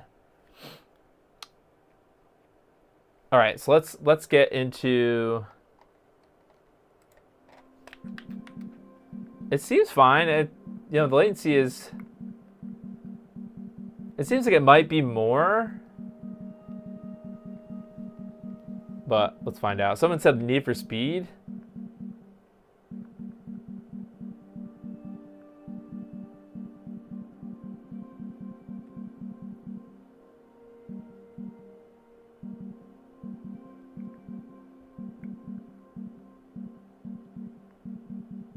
Need for Speed. Why is Blitz Pro down here? Oh, NFL Blitz maybe?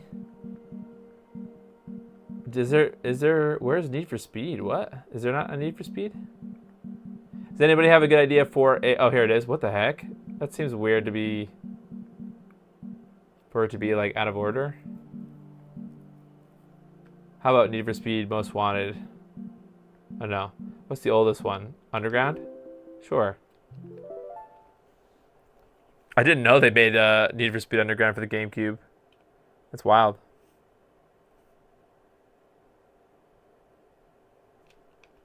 Okay, so held on B. We're getting progressive mode.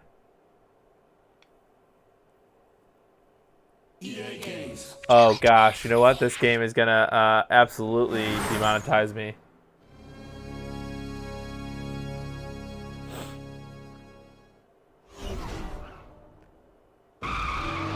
My name well, is Mark DeVellis, and I race in a Toyota. might have to immediately turn the sound off. Yep. See you later. See you later, sound. Okay, is there a way to turn off?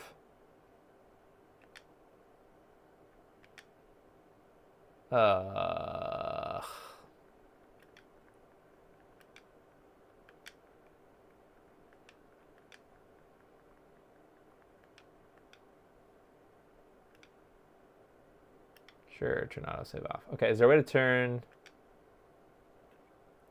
Is there a way to turn the music off, I wonder? In the menu here? Options.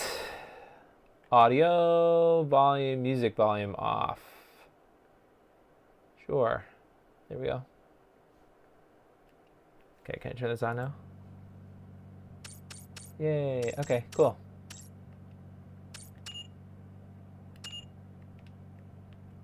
How do I leave then?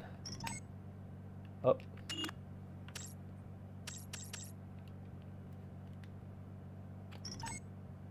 Oh, oh, you know what? I don't know if the buttons are mapped correctly. X is mapped to B. I'm guessing it's B to exit this menu.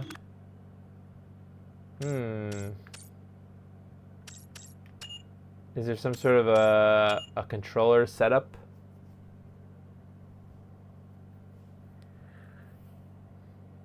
Is there some kind of a GameCube controller test utility or something? 2000s club banger, yeah, pretty much. I don't think this is gonna work.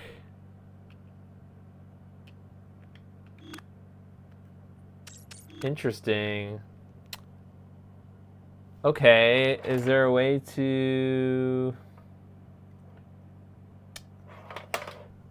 How do we test this? I have a feeling that we could connect to this with how Blue Retro works. Let's see. Let's dig into this now. Blue Retro, you can connect to this using a Bluetooth dongle through a web browser. So let me think about this. I've got one on my computer here. I've got a Bluetooth dongle I'm plugged in. Play the game and see. Well, okay, fine. Let's do that. Should we do that first then? Okay, so let's back out. Oh, did it save, I guess?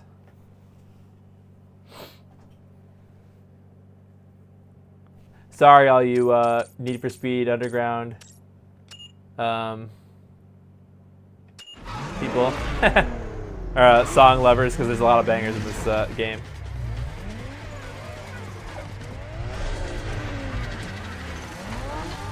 I remember playing this game on the first custom computer that my sister's friend built for me. Okay, let's see. Brake. So brake, e-brake should be A. Oh, what's gas? All right, e-brake, A. Oh, did it work? It worked, kind of, right? Oh yeah, look at that. NOS is X, which is wrong. Man, I'm sorry for you if you've played this game on the GameCube. If your experience with Need for Speed Underground was this, I'm sorry. You had a rough childhood. This is such a fun game, though. Yeah, I gotta play this game again. but not like this. This is trash.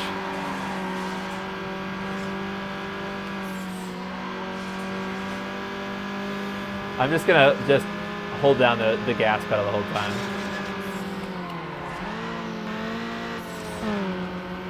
Well, I'm sure. Where is NOS? Do I even have NOS? Maybe I don't have NOS.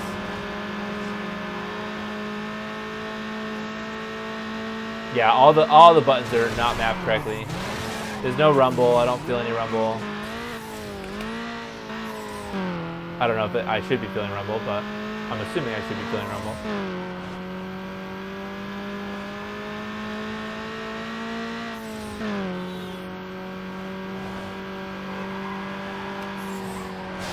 Whoops, never take out the foot off the gas.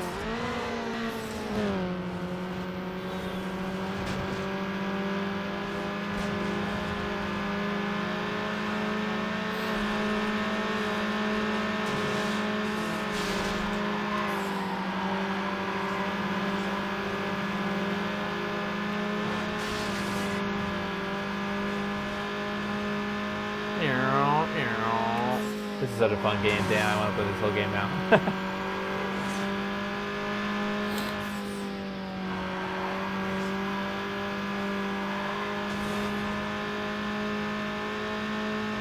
Oh, that's not good. He's playing. You played this game on the OG Xbox? Yeah.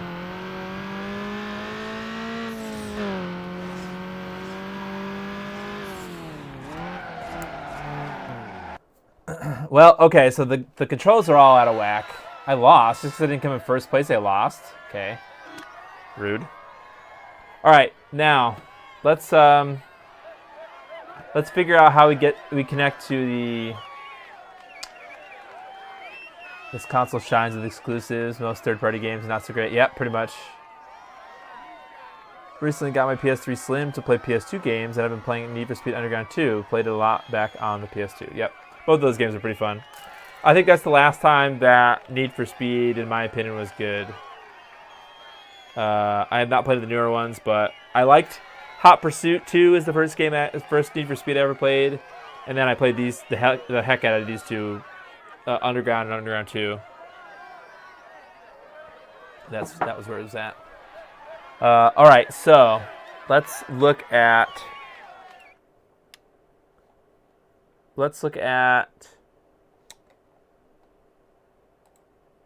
I gotta look up how to. Okay, thinking. Let me rise up here. Rise, chicken. Let's go on. We need to go on a web browser. Actually, we need to go onto the Blue Retro wiki here. Okay, let's see. Blue Retro. Sure, Blue Retro. Not Blue Dash Retro, you jerks. How good is the kit? So I haven't done any lag testing yet. I'll probably be getting to that next stream, although I don't love, I don't know. I do want to get back to other stuff this month. But I know that people are really excited about this and they want to know about the latency of it. So that's pretty important. We will be testing the latency of this controller, the 8BitDo kit, through the 8BitDo adapter, as well as what I'm working on now is the Blue Retro adapter. So I have a Blue Retro adapter. The problem now with the Blue Retro adapter is out of the box, at least for this one that I've got from Bitfunks, is the buttons are all mismapped. So I got to figure out how to fix that. And it doesn't look like I didn't even get to the point of testing the analog triggers or the rumble. So I think both of those features don't work as well. But I know that latency is its own thing, so we're going to cover that next time. But I mean, otherwise it's fine. It works great. Latency aside, I haven't tested that yet. Everything seems to be working correctly with the 8BitDo Bluetooth adapter that you can buy now. So I guess if you buy the combo of these two things, then you can't really go wrong. Well, you can go wrong, I suppose, until I latency test it. But yeah, I didn't feel anything terrible. So if you're just a casual gamer and you really like, you really want a wireless controller, then I guess you can't really go wrong with it. So there's a controller test app, so I'll probably have to get that Can the flippy drive menu load homebrew? I think it can. If you can, Eric, can you oh, actually, there's no links in the. I don't think links are allowed in the chat. Do you know the exact name of that project? Because I can always download it and put it on our GameCube here to test it out. Okay, so project documentation. So there's a way to connect a web config. Okay, here we go. This page describes how the generic options of the web config apply to each system. Okay, so we need to go to the blueretro.io is how to set this up. So let's see. Consult the documentation. Over-the-air firmware update. So should we see if there's a over-the-air firmware update? All right, connect Blue Retro. No compatible devices found. How do I even test that?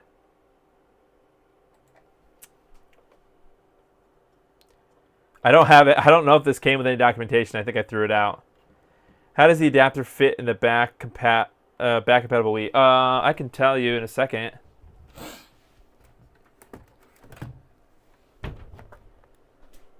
So I've got a Wii here that has the things.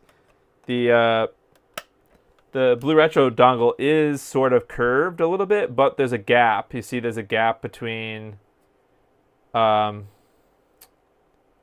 whatever. It bumps out a little bit. So I think it is compatible with the Wii. Kind of just barely. Kind of can't really you guys can't really see that, but it does sit in there flush, so this is fine. It connects to it with enough room. There's a little bump out around the controller connector itself. Even though this part looks curved, it does match the curvature of the front face of the GameCube. Actually, what's interesting is the GameCube faceplate, the gray part of the GameCube, the reason for that, so they thought about it, right? So this bump out part here actually goes into the GameCube faceplate when it's in there. So when it's in a GameCube, it looks like it's flush. The whole adapter looks like it's flush. But because they bumped it out like that, it does fit fine. It does, obviously the Wii is not curved; it's just flat. But it fits in the slot and it's fully inserted, so it's fine. So yeah, good question. Thankfully, I had a Wii handy, so it should work fine.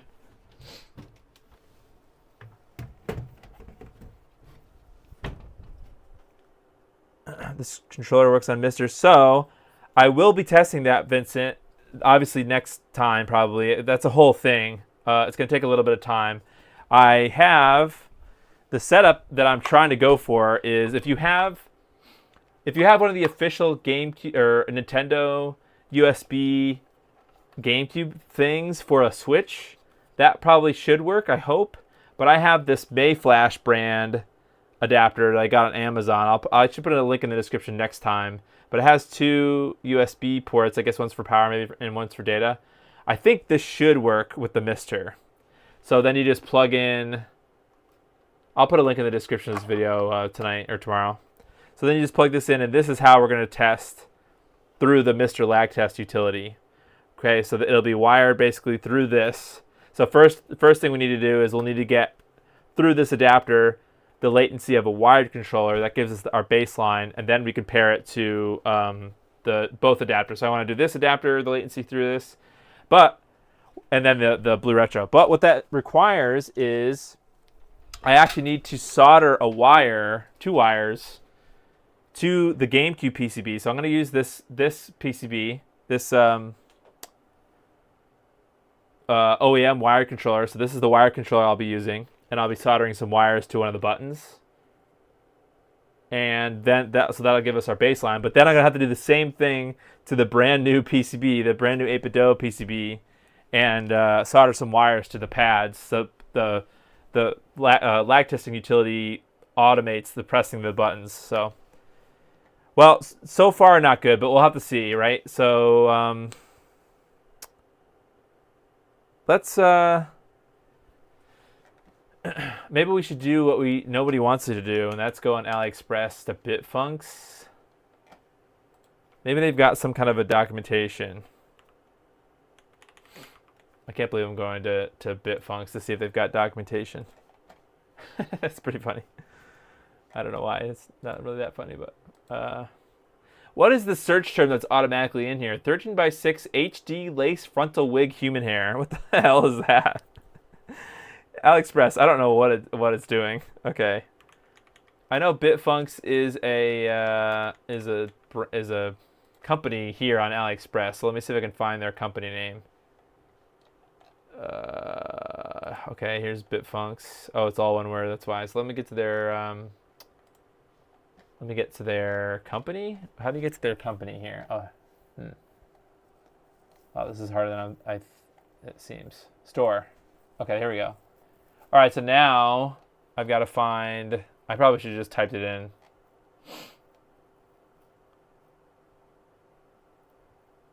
Is this a good way to get N64 shells? That's interesting.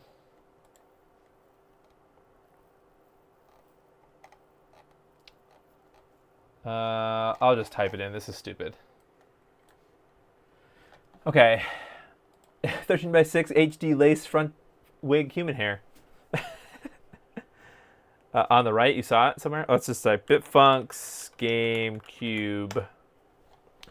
You think that they'd have considered that when they made this kit? Blue Retro is the most common. Yeah, probably not. I don't think they... knowing 8BitDo, well, I don't know. The weird thing is, why did they consider the GameCube but not the N64, right? Because there is no 8BitDo N64 dongle. There's just the Blue Retro. So they did consider the N64 when it comes to the dongle. Well, I guess they marketed this really more for the Switch, so Nintendo Switch Online. But since there are no GameCube games for a Nintendo Switch Online, then what am I looking for here? Damn. Controller. Blue Retro.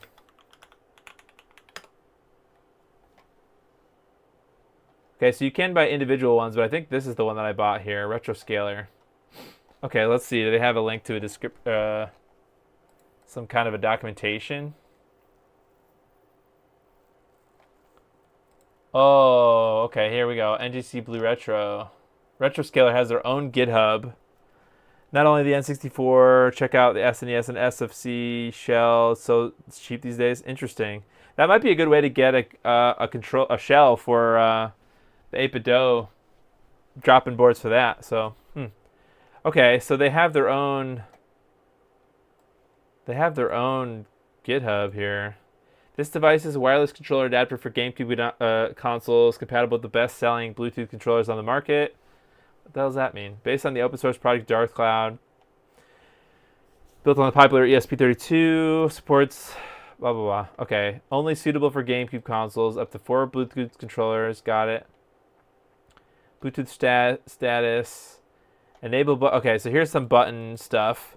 So the enable button resets Blue Retro. The boot button, short press, disconnects all Bluetooth devices. And start the new pairing. 3-second hold of the boot button enables Bluetooth inquiry mode. What is inquiry mode? 10 seconds hold to restore the default configuration and clear. Okay, so I think Bluetooth inquiry mode starts pairing everything. Third party, you want to connect? Yeah, I want to try to connect and update the firmware. Well, they actually give you steps on how to build their firmware. Okay, here we go. Download this firmware. What the hell? Oh, I see. They expect you to use just a USB. Oh, I didn't realize that it had a USB port on it. Oh, okay, well, guess it's not what I thought. So how do you configure the profile? So this is kind of crappy compared to like an actual Blue Retro adapter. Unfortunately, I don't have. Let's see, who makes a GameCube Blue Retro adapter? Well, darn. Should I use the internal one that I've got? Oh, I forgot that Retro Time. Wait, do I have that? Did Retro Time send me a I could have. I don't know if I've got that or not. Let me see. Did they send me one? If not, I'll have to buy one. I have the Dreamcast one, and I never really did anything with it, unfortunately. I do have their N64 one. I don't think they ever sent me a GameCube one, which is unfortunate. Not, you know, I'm not trying to be greedy. I just wish I had it right now. Okay, well,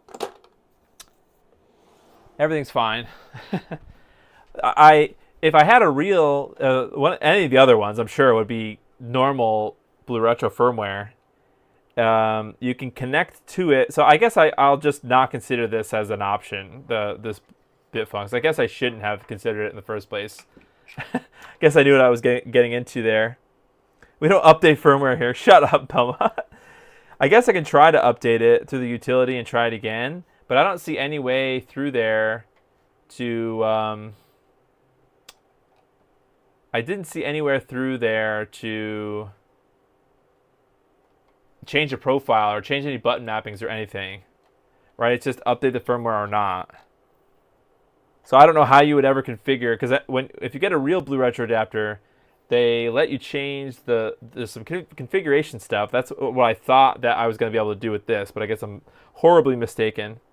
Which is kind of a bummer, because now this thing is sort of useless, right? The link above. The link above? I mean, I'm sure you might be able to like build your own. Yeah, I think links are blocked. You can send it. Can you send it to me in Discord, Obi-Wan?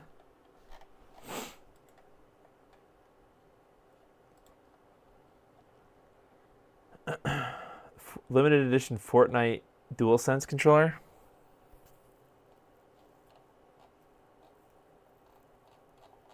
Ugh, $85. Jeez.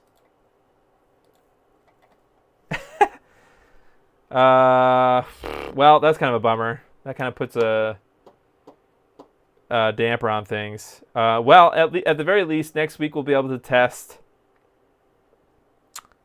the 8BitDo adapter. There's a video on YouTube to map the buttons on the GameCube Blue Retro receiver. Let's see. This particular one though, or the like the 8-bit mods one. Oh, are these even are these even in stock right now? Shit, I didn't even test that. I didn't even think about that. Oh, they are on Stone Age Gamer. Okay. Well, interesting. I'll have to get one of these.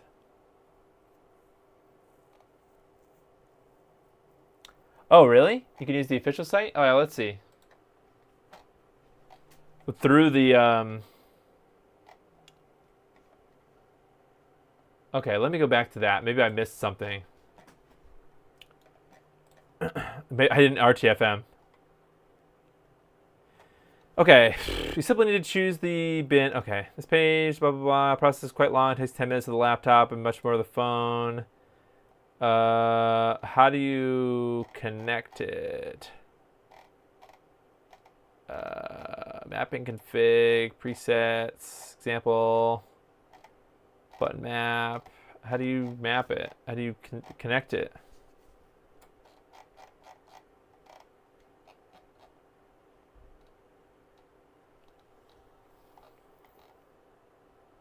Or do you just connect it? You just plug it in. Is that what you're talking about? Check DM. Okay. Get in a DM. Get in a DM. Yeah, so I'm on there. I'm on Blue Retro IO. But I just need to connect it, like with a USB cable. I didn't even try that. You know, just plug the damn thing in. Didn't even think of that. Let me get me a cable, the right cable. I need a USB cable. My kingdom for a USB cable. Okay, here we go. All right, let's see then. Connect Blue Retro. Hey, what the hell? I didn't even think about that. Make sure the GameCube is on. Okay, so it's not even plugged in. It does seem to be getting power. So it's just connected. I can't pull it. It's not connected to the GameCube at all. It's getting power from the USB. So all you have to do, I guess, is just plug it in. So that's cool. Pair. Cannot connect to Blue Retro. This happens sometimes. At least it's happened to me before, where it doesn't connect the first time, but then the second time it does pair. It worked, so okay, cool. Okay, so let's see. Download the latest firmware. Does it tell me what firmware is on it already? App version is hardware 2. So this is a hardware 2 thing.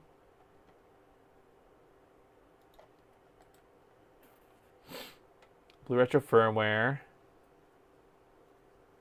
I don't know what version was on this already.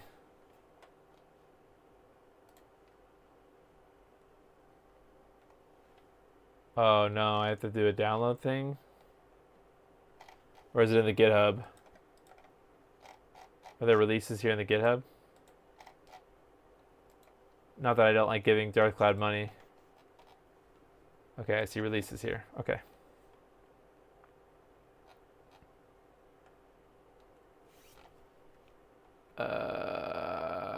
It looks like it's using hardware 2 then, right? Is that what this means by this connection here? AppVer is hardware 2. Oh, false. Okay, so it's not using hardware 2. Okay, fine. I'm using Chrome. Check your third tab. No, I picked the wrong link. Did I? Where? Here?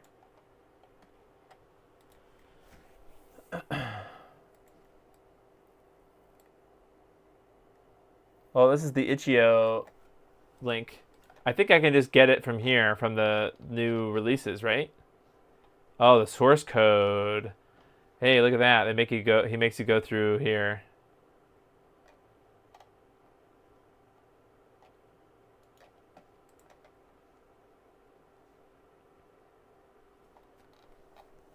Oh, I see. Here we go. This is what you're talking about. Okay. Oh, it's the same thing though. Download, name your own price. Oh, just take me to the downloads. There we go. Okay, got it. All right, so I'm assuming that it's hardware 1, right? Okay, cool. So now do I have to unzip that or just slap it in there? Choose a file. Hardware 1. Update firmware. Invalid file format. Okay, unzip the archive. Thanks for letting me know.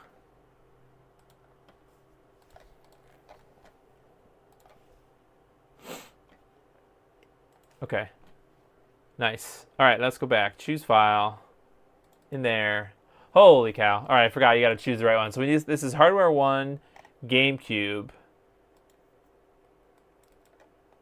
Update firmware. Go. Oh boy, it's going to take forever. Oh no. 1%. Ah.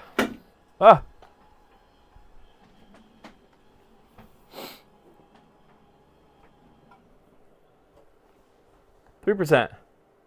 It's going to take like 3 minutes. Okay, I'm going to try to finish this up quickly before I get yelled at for streaming over time. I just got stuff all over the place. Well, maybe I will wait another day to do the lag testing when I can get... well, if this doesn't fix the button config thing, then I think I'm going to wait for the retro time one. Well, I guess I could test the internal one, but I have no way of using that with the lag tester. So I don't necessarily want to lag test this Bitfunks one if it's not the recommended one. You know what I'm saying? Like if the other one is better, USB 1, yeah, probably 5 minutes or so. USB 0.5, yeah, USB 0.1.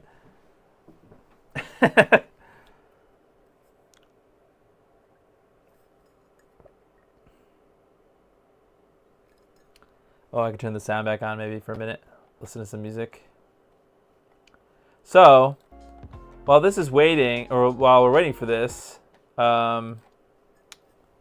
cereal, yeah, it's just a carrier pigeon, just like carrying packets. Yeah, I would say that I can't imagine that. I'll reach out to Darth Cloud. I can't imagine that he didn't buy one of these kits because it's a very exciting thing for GameCube to have a kit like this now, and I think that it should have feature parity. Can you change the D input? Thanks for the stream. Well, See you later, Belmont. Oh man. For some reason, the headphones are hating this. I don't know. So, as far as stuff that I'm working on with Pixel Effects, right? So, the other thing that Dan wanted besides these monthly newsletters was some I guess these are like product videos, and they're kind of like, they're not really like tutorials, not like installation tutorials. The cool thing about working with Dan, sorry, I'm like all over the place. The cool thing about working with Dan, it's 27%. I'm keeping an eye on the percentage. The cool thing about working with Dan is that he seems to be letting me kind of like take the lead, like do the things that I think would be good for Pixel Effects, which is kind of good, and it's also kind of scary because I hope I don't mess it up, but I want to help them, succeed in things, and to have everybody have a good experience with them. So one of the things that Dan wanted was these sort of video, like product videos, and I want to think like outside the box. I don't necessarily know if they're going to be like me talking at all. I really don't know if I should have me talking, or if it should just be like, like more like product photography. Like the vibes that I'm getting are, if you go to the 8BitDo, let's go to YouTube. 8BitDo YouTube. If you go to the 8BitDo YouTube page, this is kind of the vibe that I would want, except for more information. Okay, so here's the kit, here's the installation of the GameCube thing, but like, I guess probably more like shorts. Oh, this is so loud. Like product photography and just kind of like wow factor.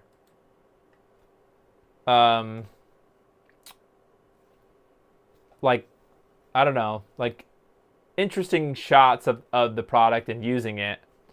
That's kind of like what I'm thinking. And hope, with information about the product, what it is, because basically I'm imagining that these videos are not necessarily like for the community per se, but if let's say these are YouTube shorts, which are kind of good for getting a lot of views, getting a lot of impressions out there, maybe not so much like getting subscribers, but like introducing the products, the gems. Really, the gems are probably like the products that I could see having the most influence, even though they're not necessarily easy to install. But getting people's interest in those products, I think, would be really good, like to broaden that amount of people that see those products. So what I'm thinking is I have a small area in my basement that I could sort of dedicate as a studio space. Right now, I gotta be honest, in my room here, I have so much. It's still installing, I think. It's still updating, 53%. I have basically wall-to-wall just stuff, retro console stuff, and now retro PC stuff. It's kind of everywhere. I don't really have a dedicated space to make stuff look good yet. What I'm thinking that I will do is, and if you've seen my streams before, you've heard me complain that because if you don't know, behind my camera is my 42-inch LG C2 OLED, and I barely use it because it's behind my streaming setup. I use a big, I use a big stand thing to have my top-down camera. It's over here right now, and it's very hard for me to use the actual TV. But it's a beautiful TV, and it really is a great, I'm glad that I have it, but I want to like be able to use that in photography, like in the videography of the product shots, I suppose. And I also have these badass clip speakers too. Anyway, so what I think I'm going to do is I'm going to dedicate a small space in my basement to like make a really small, like, I guess, we'll see how it goes. A small, like, not home theater, but like what I imagine somebody's living room might be, right? So you've got a TV, you've got whatever your main TV is, probably your main LCD TV or OLED TV, whatever. Let's say you have an OLED. You've got your main TV set up. Maybe you've got some nice speakers, right? And you're probably a good candidate to have one of these RetroGen products, because if you know nothing and you just try to shove your N64 or your PS2 into that screen, it's probably gonna look like trash. So just having these short videos of, just me, I guess, playing with the console on a nice looking TV, I think would be a really cool thing. I guess that's kind of like where I'm thinking. But that involves, I already have most of these things. I did order some speaker stands for these bookshelf speakers, and maybe I'll make content about that. I don't know if you guys really care about that, or like a live stream or something. So what I'm going to do is I'm going to take my whole stream setup, actually, and I'm going to split it in two. Okay, so I'm going to have one side is going to be like an entertainment center. Okay, so it's going to have my OLED is going to hang on the wall. I'm going to take the bookshelf speakers and place them, next to it. I have these speaker stands coming. And then on the other side of this part of my basement, I'm going to have my soldering station. So that's where I'm going to stream from when I get this rolling. Right? So I'm going to stream from one side, and you'll be able to see behind me will actually be this entertainment setup. But the benefit of that for me is I will be able to shoot, like, I'll have to get some kind of a little portable table that I could put like in the middle of this room, because it's like 9 by 13, so it's a little longer than it is wide.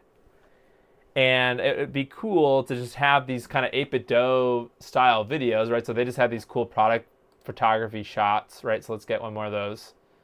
They do a lot of stuff with these keyboards right now. Let's see, what other videos they got? So like even this one here, I mean, I'm looking for more like, okay, imagine this, but then like in the background is the game playing. So there's these really deep... Oh, you guys aren't seeing anything, are you? Did you even see the video before? Jeez, I messed that up. Oh, and you're not hearing any of the epic music either, but that's all right. So they're playing epic music. They've got these epic shots, right? Really tight shots, whatever. So this kind of product videography stuff mixed with some details about what the actual thing, the gem is. But then like have it so that I can show the OLED in the background, because I have it, right? I just want to, oh, you do photography like that. That's cool. Yeah, I'm interested. So if you can't see around my room, I do have all these, well, they're not super high end, but I have a few filming lights, right? So I use this one. Actually, it's kind of stupid. I use this one really to talk on Zoom, or on my Teams meetings for my day job, for my C920. So I use my C920 to do Teams meetings. But like I have this other not so good light here that I'll probably leave up here. But all this side of the room is going to be going downstairs. The bench, the table at least, and then the OLED will be behind me. But I do have at least these two. So actually, I have one. I'm just like pointing around my room. I should just show you what the hell I'm talking about. So I have it's a small softbox. I have a bigger one, but it is a studio light, right? And then I have that one over there over here. So I'm gonna probably take both of those, put them in the basement. So I'll have some nice lighting, and yeah, just try that. And not stupid if it works. Yeah, I'm not really sure. Dan is kind of giving me a little bit of freedom. Oh, so it looks like it finished. Bluetooth device disconnected. Okay. So now let's see. Can I disconnect this and reconnect it? So anyways, I guess the goal is to kind of make some YouTube videos / shorts, maybe TikToks or whatever, that are just these kind of epic product shots. Now, I don't really have the best camera. It's an okay camera, the one that I use for my top-down shots, but it's not a full-frame camera. It's an APS-C crop sensor.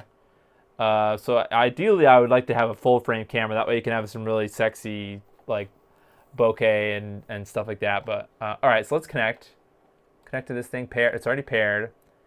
Now, how do I do... isn't there a way in here to configure it? How do I configure it? Isn't there a way to configure it in here? All right, well, I updated it. Let's see if it works. Just maybe the config is better now. Let's just test that before I log off here. Let's restart it. Macho Nacho production style.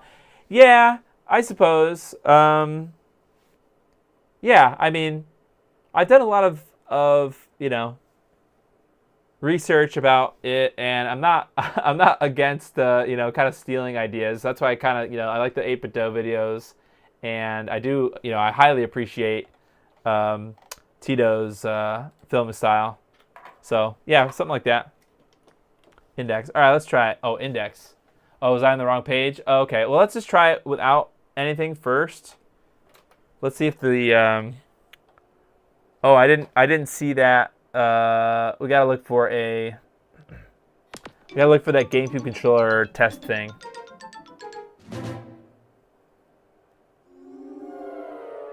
Blue Retro Web config. On the controller, hold B and start to change to Android instead of Switch. Oh, okay. Let me try that. So let's turn the controller on. And then you said hold B and start.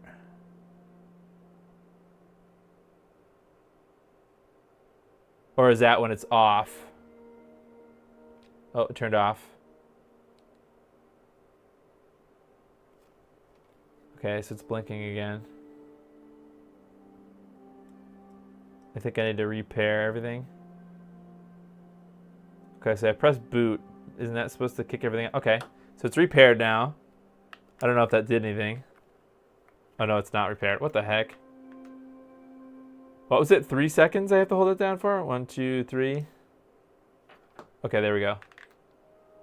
When it's off. Oh, okay. Okay, hold B and then hit start.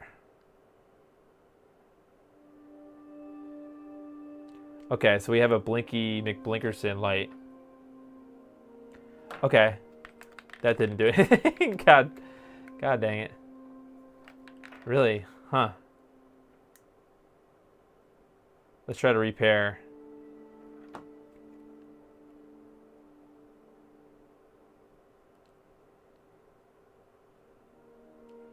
Interesting. Well, it does pair, but that doesn't work here. Can you switch? How do I switch back to not? Was there any documentation in that little box? Oh yeah, there was. Let's see. Sorry, you guys can't see anything. Okay, so let's look in the documentation here.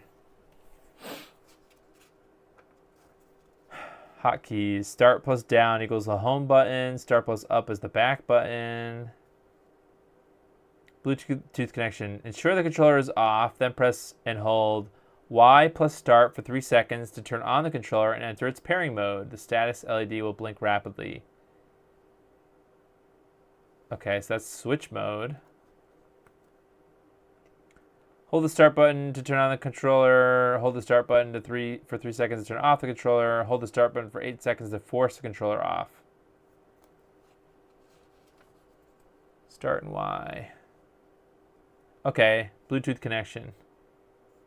Ensure the controller is off, then press and hold B plus start for 3 seconds to turn the controller on and enter its pairing mode. The status LED will blink rapidly. I don't know if I want to be in Android mode.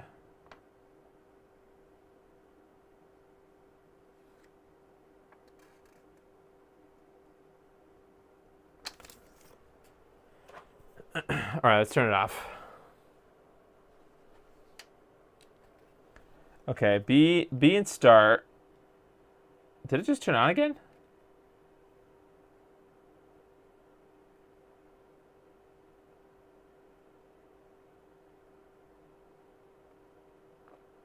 Okay, so I held it down for 8 seconds.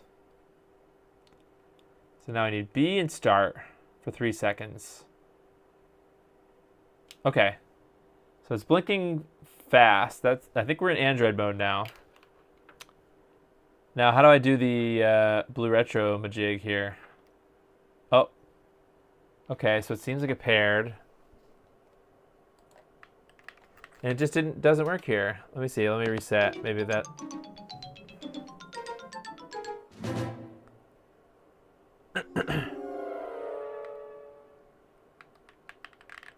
Nope, nothing. All right, let's go back into Switch mode.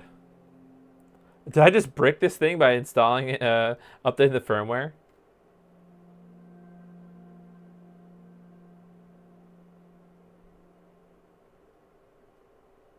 Okay, so what's Switch mode? Switch mode is Y and start.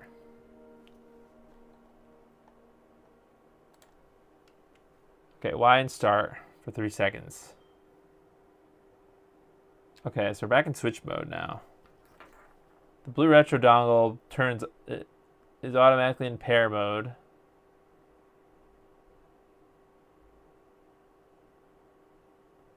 Okay. Got it. Okay, so it works well in Switch mode. Kind of. Cube boot. Load. All right, let's restart. Now that we know that's working. So I don't know if that's good or bad.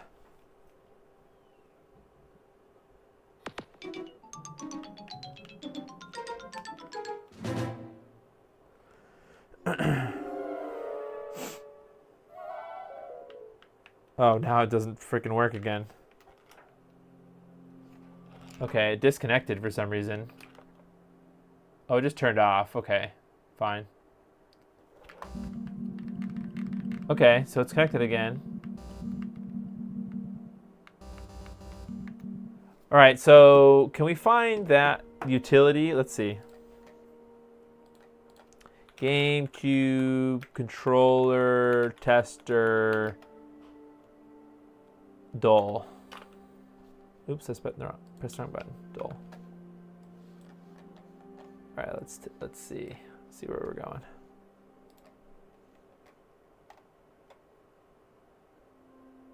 Got to config using the website. Yeah, well, let's first see. I think we might try to tackle this next time, but if I can get away with it, I'm gonna. Is there some kind of a GameCube controller test? Oh, here we go. GC controller test.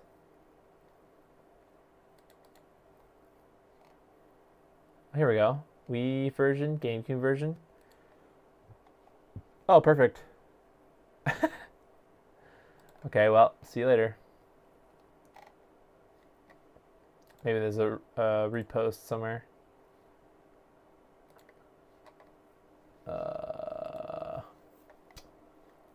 You gotta be kidding me.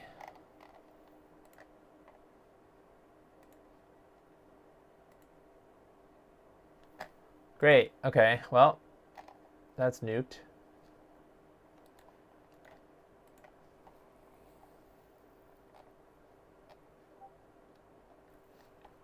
Oh, I heard a doo-doo. Somebody sent it to me. Ah, yes, there's a GitHub. Thank you, Obi-Wan. All right, so let's slap the SD card out of here. I should be able to just put a DOL in here, I hope. I don't have the most up-to-date version of... I don't think I have the most up-to-date version of Cube Boot, but YOLO. All right, let's see. So I just slap this guy.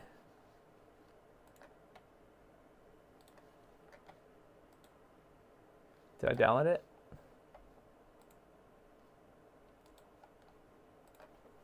Okay, here we go. gc.zip.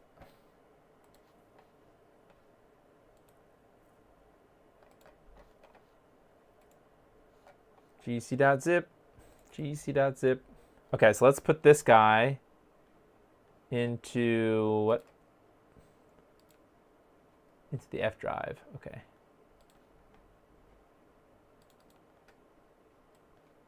F drive, go.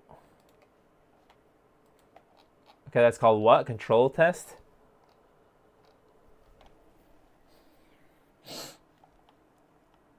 That make its way in here.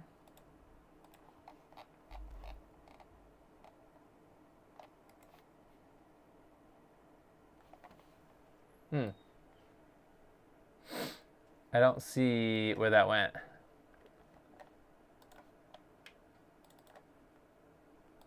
Copy. F drive. Paste. Replace. Okay, so it's in there. Oh, there it is at the very bottom. Oh, it's GC controller test. Okay, so that's the name of it. All right, so let's take that guy. Ain't broke, don't update. Obi-Wan, you know me too well now. Can you recognize the Kit Kat theme? Yeah, right. Or that's just the power of marketing. Okay, let's see what we got here.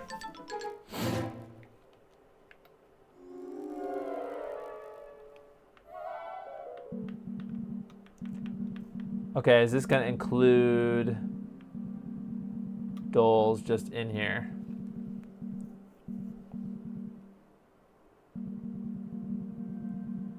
Ah, look at that. Yoink.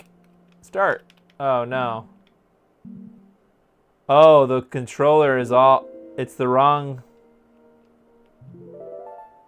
The button layout is all wrong. Okay, here we go. So it loads. That's cool. I didn't think that was going to work. Okay, so let's put it up on my screen here. All right, GC controller tests. Current controller 1. Press a button on another controller to switch. Special functions. A and B is a rumble test. Oh, okay, so it thinks that A is B. Or B is A, sorry.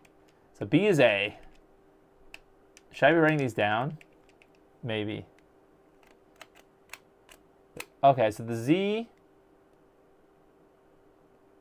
Yeah, and it also looks like the right triggers are also all or nothing. Although what's interesting is it's not bottomed out. So Blue Retro does detect the analog trigger as a separate input. So that's good. Or like, you know, it's detecting as max value, but or whatever this, you know, bottomed out value is. Like there's no analogness to it.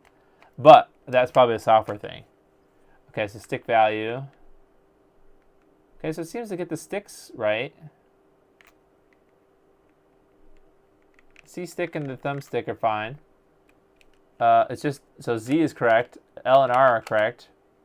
Just the face buttons are backwards. So X is B, or Y is B, X is Y.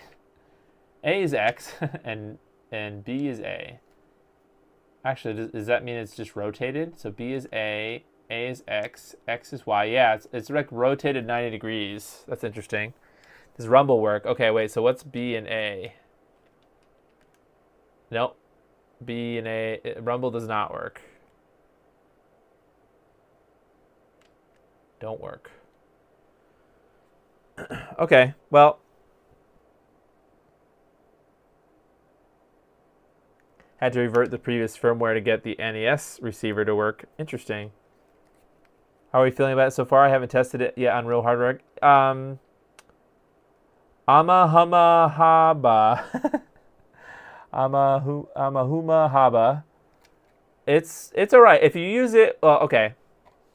All right, I'm going to be wrapping up pretty soon, everybody. So next time we're going to do more investigation. I'm going to reach out to Darth Cloud between then and now. I don't know if it's going to be next stream or what, because maybe I might give Darth Cloud some time. Anyways, if you watch the beginning, if you go back and watch the beginning of the VOD, I'm just going to call you Amahuma Haba. If you use the controller, the kit with, where is it? My little the other little thing, the 8BitDo, it's over there. With the 8BitDo, the forbidden vape. The Forbidden Vape, no, their GameCube Bluetooth adapter, things seem to be working fine. I played Mario Sunshine, so it looks like the analog triggers seem to work fine. Rumble works in Smash Brothers, and I didn't detect that much latency. Now I have to do latency tests to know for sure what we're dealing with, but I could say relatively confidently, and all the buttons mapped correctly, So if you can afford it, I say, and you're just a casual user, I really don't know if wireless is ever going to be like for, you know, a Smash professional or something, but for casual use, I think it's great. If you've got a controller already that you can use as a donor, maybe you've got, ideally you have one that's maybe clapped out, like the C stick or the thumbstick is wobbly, like maybe you have an older version like I have, like not a T3 stick box, like a T1 or T2 stick box or T1 stick box, I guess ideally. Then I think this is a good way to get more life out of those types of controllers.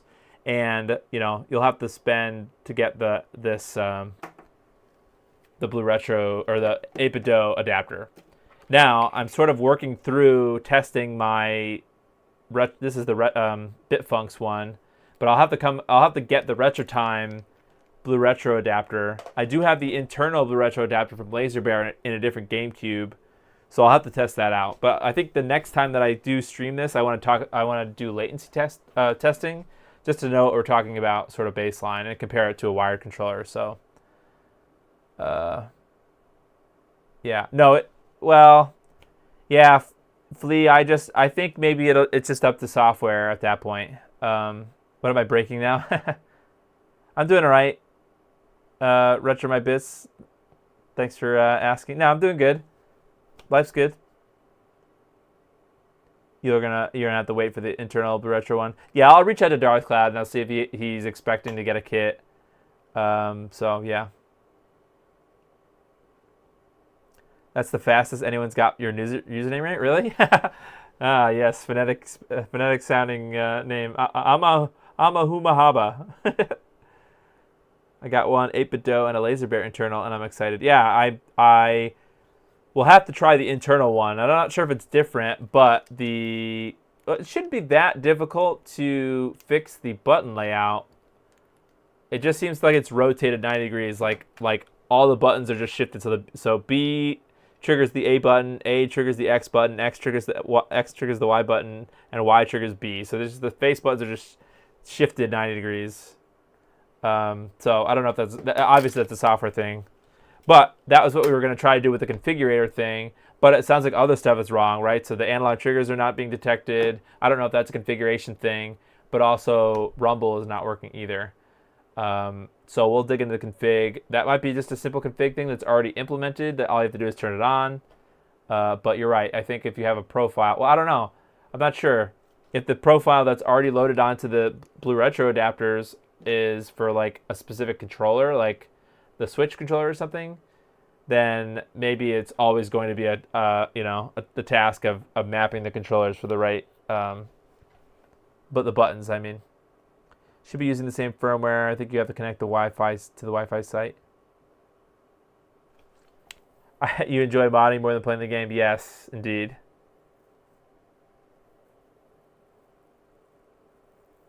It doesn't fit the OEM stick caps. Are they different, really? Oh, that makes sense why then that they included the stick caps. I didn't even really realize that. I guess you have no choice but to use the ones that they give you.